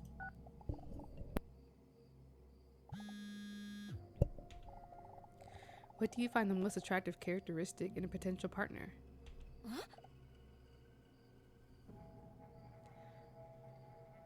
I think she likes confidence. She startled again when she receives a message back almost immediately. One new message. She hesitates for a moment but then opens the message anyway. Did you know that this is what most people think? Status 8.3%, talent 10.2%, confidence 24.2%, and humor 57.3%. Huh? Is that true? She puts her phone on her bedside table and plops back down on her pillow with a serious look on her face. Who keeps sending me these kinds of things? Whether it's a wrong number or not, Dinosaur can't deny that it's interesting to think about. I have to say that confidence does remind me of Leon. I mean, that's why I'm already secretly looking forward to next week. I said secretly. I know. That might not be the best reason to go. But if it motivates me to go to therapy, it might still help me in the long run. Anyway, I can't deny that Hunk has also piqued my interest. I know how it sounds. It's weird to say because I barely know them. Who do I like more? That's hard to say. Like, a Hunk seems like he would be okay, but it's the fact that he read our file and knows our answers that it's like. But obviously we don't want to have a relationship with our therapist because that's also not good. Let's say Hunk. I said I'm not. Both of them are red flags, but we'll say Hunk for now. Dinosaur dreams away for a moment. Hunk. What is this? For a moment, she fantasizes about what it would be like if Hunk were next to her right now.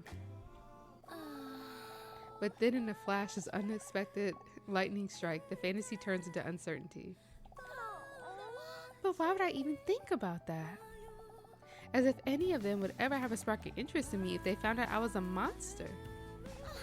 An actual dinosaur, which emerged about 230 years ago in the Triassic era as a split within the broader group of dinosaur forms. I will always be so alone. That's a very articulated and substantiated point you just made there. Anyway, it's getting late. Let's go to sleep. Robson, you really can't say that type of stuff in 2025 anymore. What does he be saying? I need to know.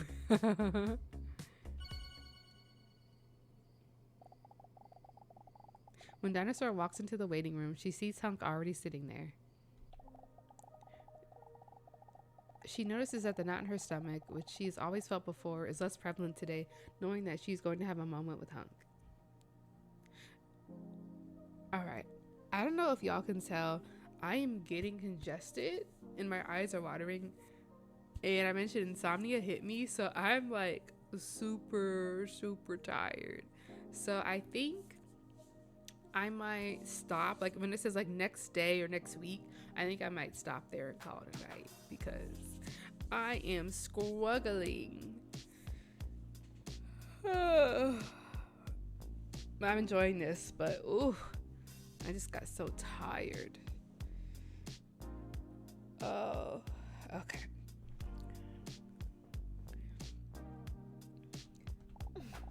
Dinosaur wants to play it cool, but can't contain the smile on her cold-blooded face when she sees Hunk sitting. What is this illustration?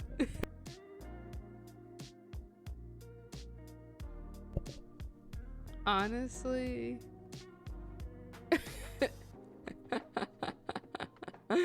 I can't. She looks at the floor shyly as she takes a seat next to him on one of the hard, uncomfortable chairs in the waiting room. What is this cursed drawing? Good morning, Hunk. It feels strange to call him by his name. What a coincidence to see you. What a coincidence to see you here today. I forgot the voice I did for him. This is how I know I'm getting tired. Good morning. Oh, I think that might have been it. For some reason, he seems a little nervous. He has a serious look on his appetizing face. Still, he forces a smile at her. Yeah, let's ask him what's going on. Is something wrong? He takes a deep breath. I need to talk to you. What? I've never heard him in such a serious tone before. Is this going to be bad news? I do respect you immensely, and I appreciate the conversations we've had. Dinosaur nods attentive but slightly nervously. I would even go as far to say I feel like we have a connection. So yeah. I agree. I want to share something with you that is very important to me. But man, I'm terrified this is going to change things between us. What? Share something? He hesitates for a moment. And he takes a deep breath, intended to muster up some courage. He then carefully slides his hand into his shorts. Carefully. He mumbles to himself as he appears to gently grab onto something. What the hell is he going to show me? He slowly takes a glass jar out of his pocket. There is a lid on it punctured with holes. There are about 10 ants in the jar. Not an impressive amount of ants. Impressive. What the fuck? Thanks. Caught them all myself. And that isn't as easy as it sounds, as these little creatures are tiny, fast, and fucking strong. Did you know that? What? Dinosaur sees that a weight has been lifted from Hunk's shoulders now that he has showed his ants. He had ants in his pants. This game is so silly. The stressed expression on his face turns to pride. Ants, this is all happening too fast for me. Oh, yeah. Hey, wait, that's it? What do you mean that's it? You realize there are at least 10 of them, right? You know, there's a spider called the ant spider. The spider pretends to be an ant so that it can live unnoticed among the ant colony. Ant spider. That's actually kind of cool. I kind of want to look into that. Can you imagine that? The spider just lives among a population that has no idea what kind of monster the spider really is. No one even notices it's a spider and a liar. Uh-oh, sounds like Dinosaur. Dinosaur awkwardly smiles while Hunk is still staring enthusiastically into his pot. Yep, really bizarre. How cool is that? Living among the ants. I wish I could do that, man. I just love ants. Would you like to take an ant quiz? Not really. Huh? Oh, I didn't really expect you to say no. I have prepared quite a few questions too. We don't know about your ants, and we don't care. Dinosaur finds his passion and enthusiasm endearing. Hunk wants to slide the jar back into his jacket pocket, but for some wacky reason he misses and the jar slips out of his hands. The jar shatters on the ground with a large clatter. Shocked, Hunk lets out a desperate cry. No, my life's work. Why is that his life's work? Hold on. Dinosaur is not that emotionally invested in ants, so she doesn't really care that much. Hunk falls to his knees and desperately starts searching for his ant. I mean, if he's falling to his knees, he probably crushed half of them already.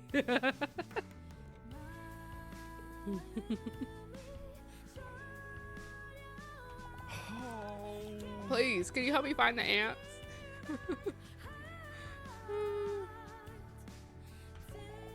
Hunk looks at Dinosaur with pleading eyes.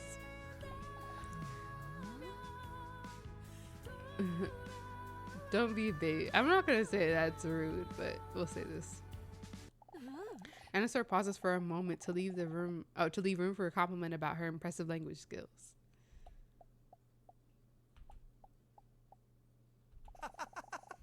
Thanks for wanting to help me. Why was she trying to speak? I have to look for the ants.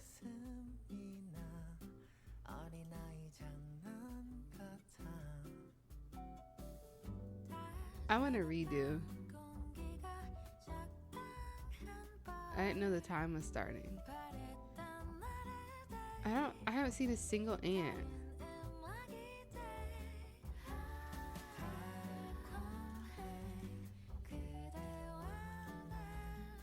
What the hell?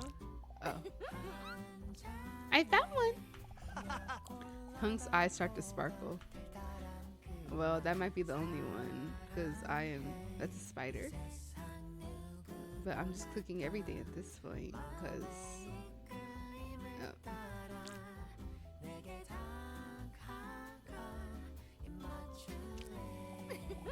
Whoa, I found another one! Nice job. And that's number 3.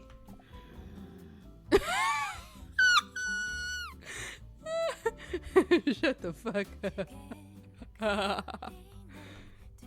Oh my gosh. Yeah, I'm not gonna... Oh, I have more time now. Awesome.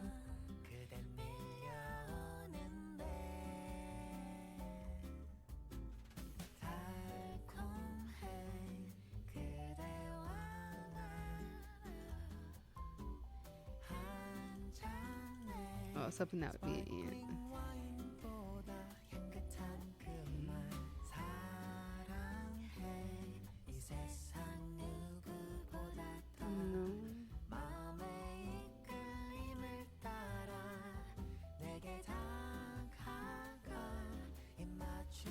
Yeah, I'm not finding anything else.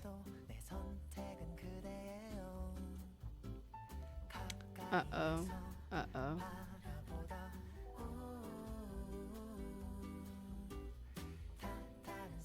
Like I told y'all, I'm tired.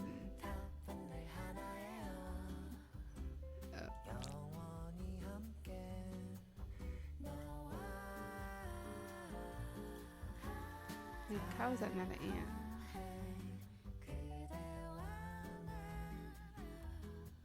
I'm not getting more time. This is stressful. Uh-oh. He's gonna hate us.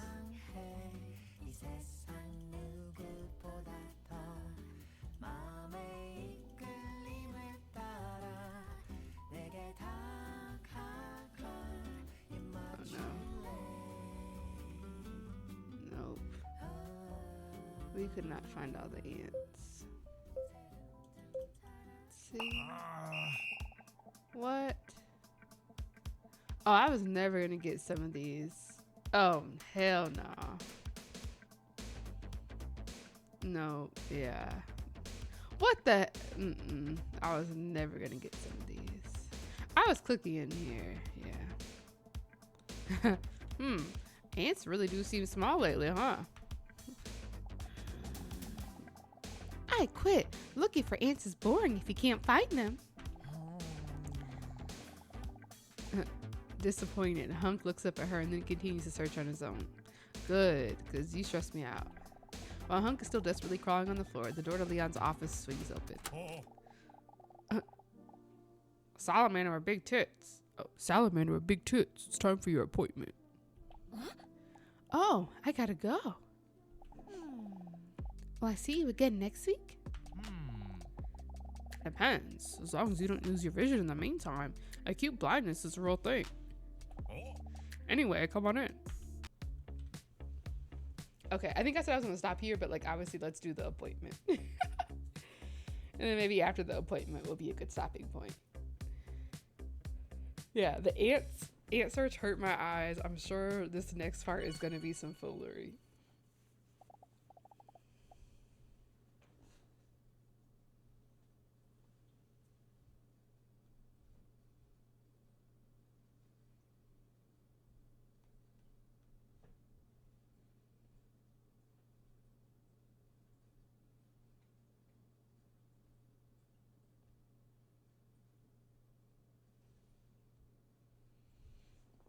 Welcome. Please take a seat. Thank you.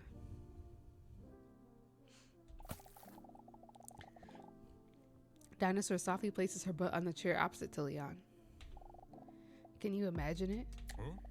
So, before we start, are you still talking to that guy in the waiting room? Oh, yeah, sorry. Maybe I should have discussed it with you. I was wondering, didn't you notice anything strange about him? Strange messages at night. Tell me him. Well, I don't know. Maybe this has nothing to do with him, but I keep receiving strange messages at night from an unknown number. Oh, it's him. It's him. Strange messages? What kind of messages? Are we talking about those gifts of birds with human arms? What? No, they're like love-related dilemmas. And you think this might have something to do with the person in the waiting room? I have a bad feeling about it. I don't know. But it just sprung to mind when you asked me about him. Is there any reason you think it could be him? Does he have your phone number? Did he do something to make you think this? No, nothing like that. Leon looks up thinking, waiting for his brain to send information to his mouth. Have you tried asking who it is? No. Was that a sarcastic tone just now? No. My mistake. Suddenly, Dinosaur feels like she's turning one of those molehills into a mountain. Sorry, it's probably nothing. Forget what I said. Don't be too hard on yourself. Listen to your feelings carefully, unless they're unreasonable and stupid. Maybe you're right. Now, why did you ask if I spoke to the man in the waiting room anyway? Of course I can't say a thing because of doctor-patient bond I have with him. But let's just say that there are reasons why he also sees me every week. It's not my place to judge. That's very compassionate of you. You're a good person, Dinosaur. Don't make me blush because it makes me aggressive. Anyway, how are you doing this week? Yeah, we're starting to feel better. That's very good to hear. And to continue this positive trend, we are going to do the Rorschach test today. Rorschach. I'm pronouncing that wrong. Rorschach test? Rorschach test. Rorschach test? Is that how I say that? The test with the paint blobs. And it's like, what do you see? I know what it is. I just can't say it. And it says I'll show you a number of ink blots.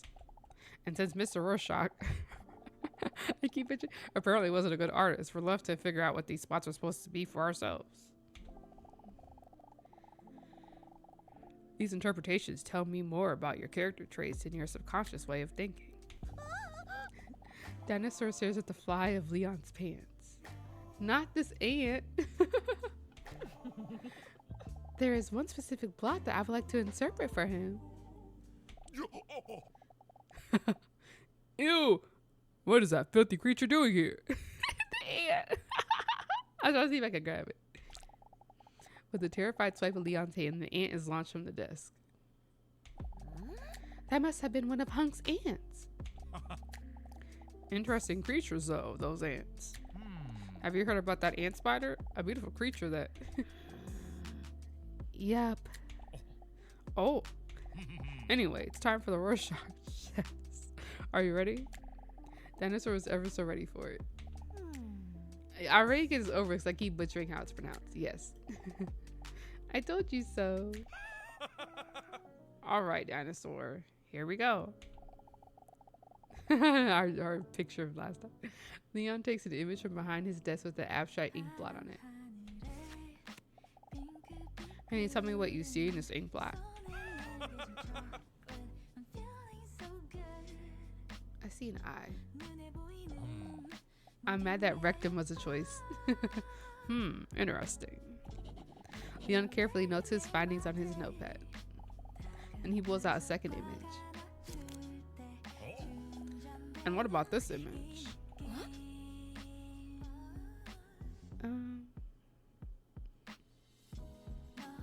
Maybe airplane. Okay. Bizarre.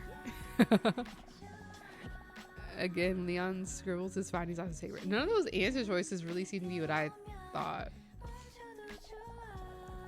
And what do you see in the next image? Yes. The kitty. Cute.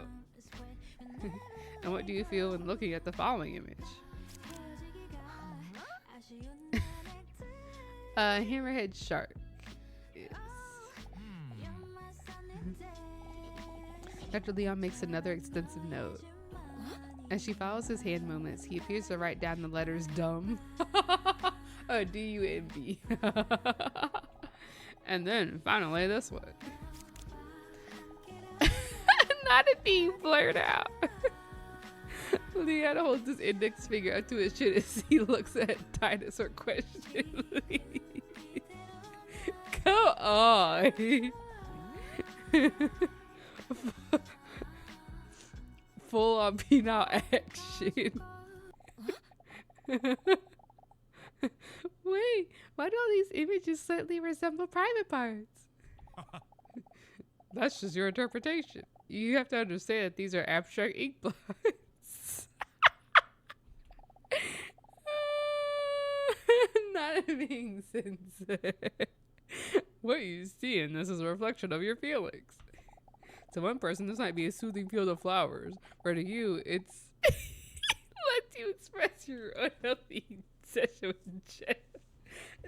Come on, you know they ain't no field of flowers. He's so satisfied with himself. Oh my gosh. Oh. Dinosaur feels somewhat caught with this revelation. Leon finishes his notes based on Dinosaur's last answer and hesitantly nods. I see. He scrolls through the results. Yes. I think I see what part of your problem might be. Wait. A diagnosis? Already? Leon holds his index finger and thumb on his chin like no one does when they're really thinking. Your desperate answers to these abstract plots make it all too clear. How did I not see this before? I would say that one of those things that may be bothering you is that you are lonely. If he already knows this, he's only one step away from finding out what the actual reason is. That I'm a huge carnivore that can grow up to 14 meters long and can weigh 8 tons. A dinosaur. The dinosaur feels caught red-handed and starts blushing. Do you agree with this? Maybe you're right. Studies show that social interaction and partnership are among the basic human needs for many. Maybe that's something to think about. Okay, Leon, I'll think about it. In bed tonight. Naked. Leon starts blushing. Dinosaur surprises herself and doesn't know where she got the goddamn nerve to act like this today. I'll think about it very long and very slowly. Because of my walnut-sized brain. Leon's reading speeds up as she talks to his ear. Not the Anakin. Dinosaur is so close to him now that she could see his goosebumps appear. Ew, where do these filthy animals come from? My apologies. This is no way to present my office.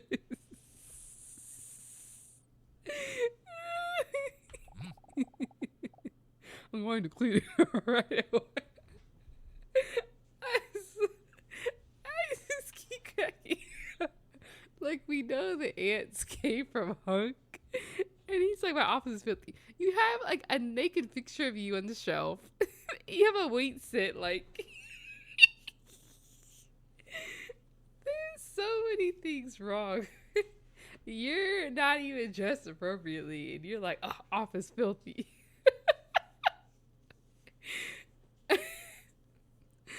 I can't. See you next week. Okay, wait, okay.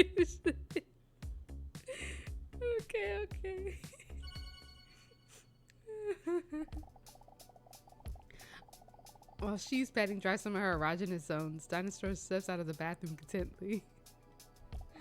She feels a lot more relieved after today. Hunk shared something with me that he never dared to share with anyone else. His ant collection. The way he opened up to me gives me hope that one day I might be able to do the same. Also, Leon has already found out that I feel lonely. Do I really come across that desperate? Or is he just bringing this out in me? As she slips into her slightly see-through nightgown, she sees Mr. Robson already sleeping in his iconic ball shape. As she prepares to carefully lie down next to him, she sees her phone screen light up because the message has just come in. What a mood breaker. She already knows what's coming next. This must be one of those disturbing messages again. On her phone, she sees a message from the mysterious number with a question. Straight to the point, eh? Do you believe that you can sense that something bad is about to happen? The question gives her an anxious feeling in her gut.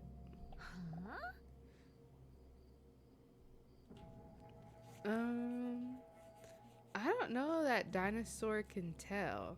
Because her anxiety is so bad and she freaks out and it's never really that serious. I'm gonna say no. She answers the question and puts the phone away without thinking about it any longer. She is startled by the vibration of the incoming message. Irritated, she puts her phone on silent mode but still catches a glimpse of the message. Did you know that this is what other people think? Yes, I could sense it. 60.2%. No, I didn't think I could sense it. 39.8%. Just leave me alone already. She catches herself saying this out loud by accident. But luckily, Mr. Robson doesn't respond. The corners of her mouth curl up as she sees him lying next to her, peacefully with his stomach in the air. Dinosaur smiles at Robson and jokingly says, "You're no use to me at all, are you?" Immediately, the stressful thoughts fall away as she again realizes how Mr. Robson always makes her feel better. She strokes his cute belly while he lies peacefully next to her. And when her hand touches his six-pack, she instantly notices that something is wrong. Mr. Robson? A wave of terror shoots through her heart like an arrow. With her hand on his thigh, she gently shakes him back and forth in an attempt to wake him up. This is the very first time he doesn't purr when she touches him. Mr. Robson? A tone in her voice sounds concerned. Is something wrong? Let me help you. But it's already too late. His muscles have already relaxed and his body has already cooled down. Not blinking, Dinosaur stares at Mr. Robson, refusing to believe this is actually happening. Mr. Robson, no! Tears well up in her eyes as she desperately tries to come up with a solution. A solution that does not exist. She tries to wake him one last time, but to no avail. Robson! A stream of tears runs down her face and her nipples. Sorry, I know this sounds inappropriate in this context, but that's just what is happening. When she carefully lifts him up and hugs him tightly, she sees the letter where he was just lying. Her hands are shaking while she picks up the letter as she tries to wipe her tears from her eyes with her wrist. The letter was written by Robson and addressed to her. Lieber Dinosaurier, wenn Sie dies lesen, bin ich leider nicht mehr am Leben. Not he wrote a letter, no. Dear Dinosaur, if you are reading this, unfortunately I am no longer alive. Obwohl wir es vorzogen, nie darüber nachzudenken, wussten wir beide, dass dieses Abenteuer namens Leben eines Tages ein Ende haben würde. I'm assuming this is German? Although we preferred never to think about it, we both knew that this adventure called life would one day come to an end. Und ich bin froh, dass dies in meinem Fall weitgehend auf Ihrer Seite liegen konnte. And I'm glad that in my case, this was largely by your side. Ich weiß, dass du Angst vor dem Alleinsein hast und dass es für dich schwierig sein wird. I know that you are afraid of being alone and that this will be difficult for you. Aber glauben Sie mir, wenn ich sage, dass ich immer bei Ihnen sein werde. But believe me when I say that I will always be with you. Jede einzelne unserer Erinnerungen, jedes Abenteuer, das wir erlebt haben, ist jetzt ein Teil von dir. Every one of our memories, every adventure we experience is now a part of you. Und so werde auch ich immer ein Teil von dir sein. In this way, I will always be part of you as well. Während ich das schreibe und mir bewusst wird, wie süß das aussehen muss, ich frage mich, ob Katzen in den Himmel kommen. As I write this, realizing how cute that must look, I wonder if cats go to heaven. Wahrscheinlich nicht, weil ich einmal mit einer Taube gespielt habe, bis sie tot war. Probably not, because I once played with a pigeon until it was dead. Ich habe es doch nicht einmal gegessen. Erkenne das. Ich fand es einfach wunderschön. I didn't even eat it. Realize that. I just did it for fun. Ohnehin, ich möchte, dass du weißt, dass ich stolz auf dich bin. Anyway, I want you to know that I am proud of you. Du hast Angst, ein Monster zu sein, obwohl du der Einzige warst, der mich immer mit Liebe behandelt hat. You're afraid you're a monster when you were the only one who always treated me with love. Sie haben Angst davor, wie die Leute auf sie reagieren würden, wenn die Leute sie kennenlernen würden, obwohl es ihre größte Ehre sein sollte. You're afraid of how people would react to you if they really got to know you, when this really should be their greatest honor. Du hast Angst, dass deine Hose zu eng ist, während ich deine Anallippen besser sehen könnte. You're afraid that your pants are too tight, while it would only make me see your anal lips better. Ich hoffe, dass auch nur ein paar dieser Worte Ihnen in Zukunft ein bisschen mehr Freude bereiten können. Denn wenn es jemanden gibt, der es verdient, dann bist du es. Dinosaur, I hope that even a few of these words can bring you just an ounce of extra happiness, because if there is someone that deserves it, it's you.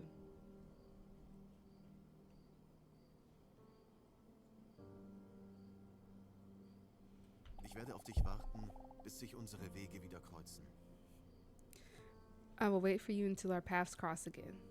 Es sei denn, jemand macht im Jenseits ein Psch-Psch-Psch-Geräusch, dann könnte ich mein süßes Gesicht an seinem Schienbein reiben und vielleicht mit ihm gehen. Except if someone makes a pss, pss sound in the afterlife, then I might rub my sweet face against his shin and will maybe follow him. Ich liebe dich, weil ich sehr süß bin. Lebe wohl, Herr Robson. I love you because I am very sweet. Farewell, Mr. Robson. Dinosaur gasps for air as she sobs uncontrollably. Oh ja, und nur für den Fall, dass das Gerücht wahr ist, damit du kackest, wenn du stirbst, lege ich einen $50-Schein in den Umschlag damit du neue Blätter bekommen kannst. Tut mir leid im Voraus. Oh yeah, and just in case the rumor is true that you poop when you die, I put a $50 bill in the envelope so you can get some new sheets. Sorry about that in advance. There is no $50 bill in the envelope. A tear falls in the letter, right after the word farewell, as if it were the full stop that ends the letter. Even when he wrote his farewell note, he only thought about me. He was so sweet. Dinosaur struggles to realize what has happened as she plants a kiss on his little cat face. A storm of panic and thoughts rush through her head. They all flow chaotically through one another in all directions. All with only one conclusion. What do I do now? It's all too much for her. She can't control the flow of tears. This moment is even more sad than when Leonardo went under in the Titanic. The overwhelming feeling of sadness physically hurts her as she cries. She gently presses Mr. Robson's body against her one last time, his dead face between those big melons. Now I really am all alone.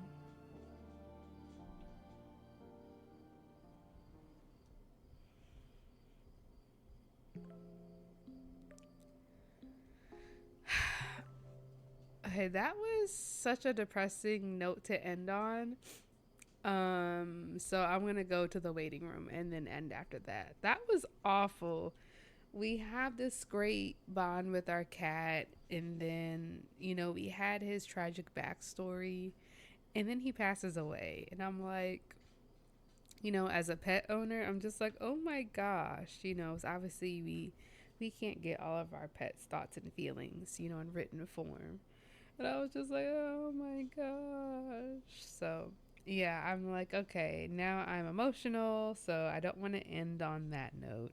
So let's go to the waiting room, and then I feel like I've been saying this for the longest, but go to the waiting room, and then after this, if it's not also depressing, then I'll save and call it a night. I'm just like, this is not how I wanted to end my day.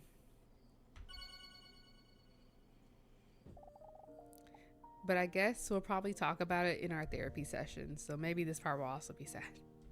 It is now a week later. When Dinosaur walks into the waiting room, she sees on the clock that she's 5 minutes late. This isn't like her at all. Normally, she makes sure that she's always on time so that people do not have to wait for her. Dinosaur is clearly still feeling down. She even looks a little bit disheveled.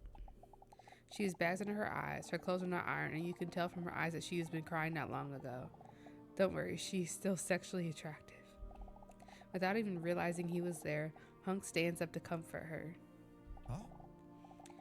What's going on? Did you make onion hash? No, it's Mr. Robson.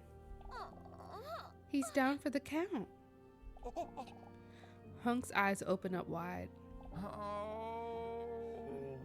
Oh no, that's horrible. His empathy makes her even more emotional when she collapses into his muscular arms. What is this artwork? When her cheek rests on his veiny bicep, it feels warm. His muscular human arms remind her of those of her cat and Mr. Pet Robson. I know how you feel. When he says that, she hears him also getting choked up. Dinosaur looks up to see if he's a bitch. What? After last week's fall, one of my aunts also didn't survive. The lump in his throat crows audibly. He looks up, points to the sky, and then sends an air kiss up.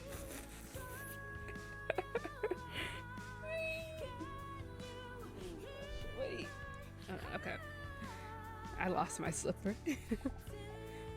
Pace. Like, I don't know if that's quite the same, but Mike. You're right. Ants are indeed stronger, far more intelligent animals. Oh, bitch. Okay. Hunt grabs her shoulders and looks into her eyes as if he really means it. Listen, if you ever need a distraction or just want to talk about it, you can always come to me. I really appreciate that. I'm afraid I'm not going to see you anymore after today. Huh? What do you mean? She could see on his face that he didn't see this coming. I've decided that today's going to be my last appointment with Dr. Leon. I've been thinking about it for a while now, if I can actually do this. If I can ever be completely open. But now with this whole Robson thing going on, I don't think I can continue to do this anymore. For a moment, Dinosaur notices panic on Hunk's face. Never see you again?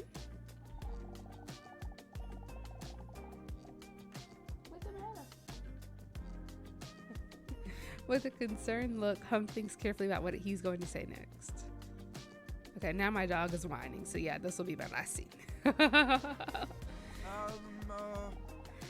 Never see you again? Hold on. But don't you think right now is actually a good time to try to open up about your feelings? Especially now that you're not feeling well? Don't get me wrong, but no one ever really goes to therapists for fun. With all the overwhelming negative feelings of the past week, she hadn't looked at it that way for some reason. She remembers that Hunk and Leon had been nothing but a source of positivity since she met them. She briefly considers sexualizing him, but then realizes that this may not be the most appropriate time. Maybe you're right. That's so sweet of him.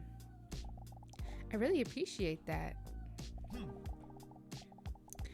And don't take this the wrong way, but this is my number. You can always bother me if you ever want to talk about anything. He takes a piece of paper and writes down a phone number that consists exclusively of numbers.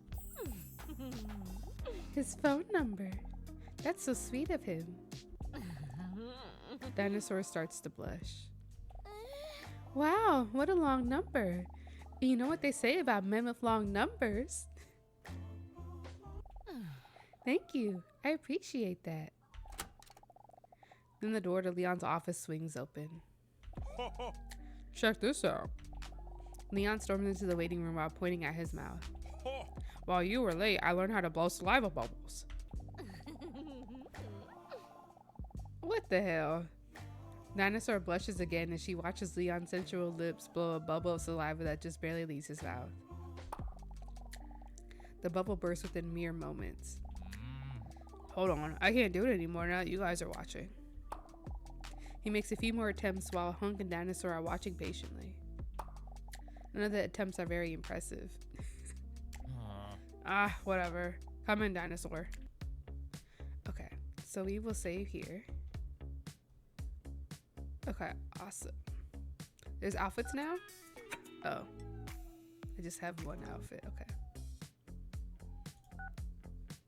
Okay. So we will end the game there. But yes, thank you for joining tonight. I hope you enjoyed Dinosaur Double D's. My dog is rushing me in the back. So let me see who I can raid out to really quick.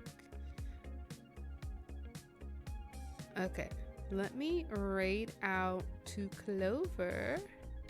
And yeah, I'm probably gonna have to raid and run. Obviously, to take my dog out, but I'm also tired. So yes, but thank you for coming. And I will be back tomorrow at 4 p.m. for Hooked on You, the Dead by Daylight dating sim. And I hope y'all have a good night.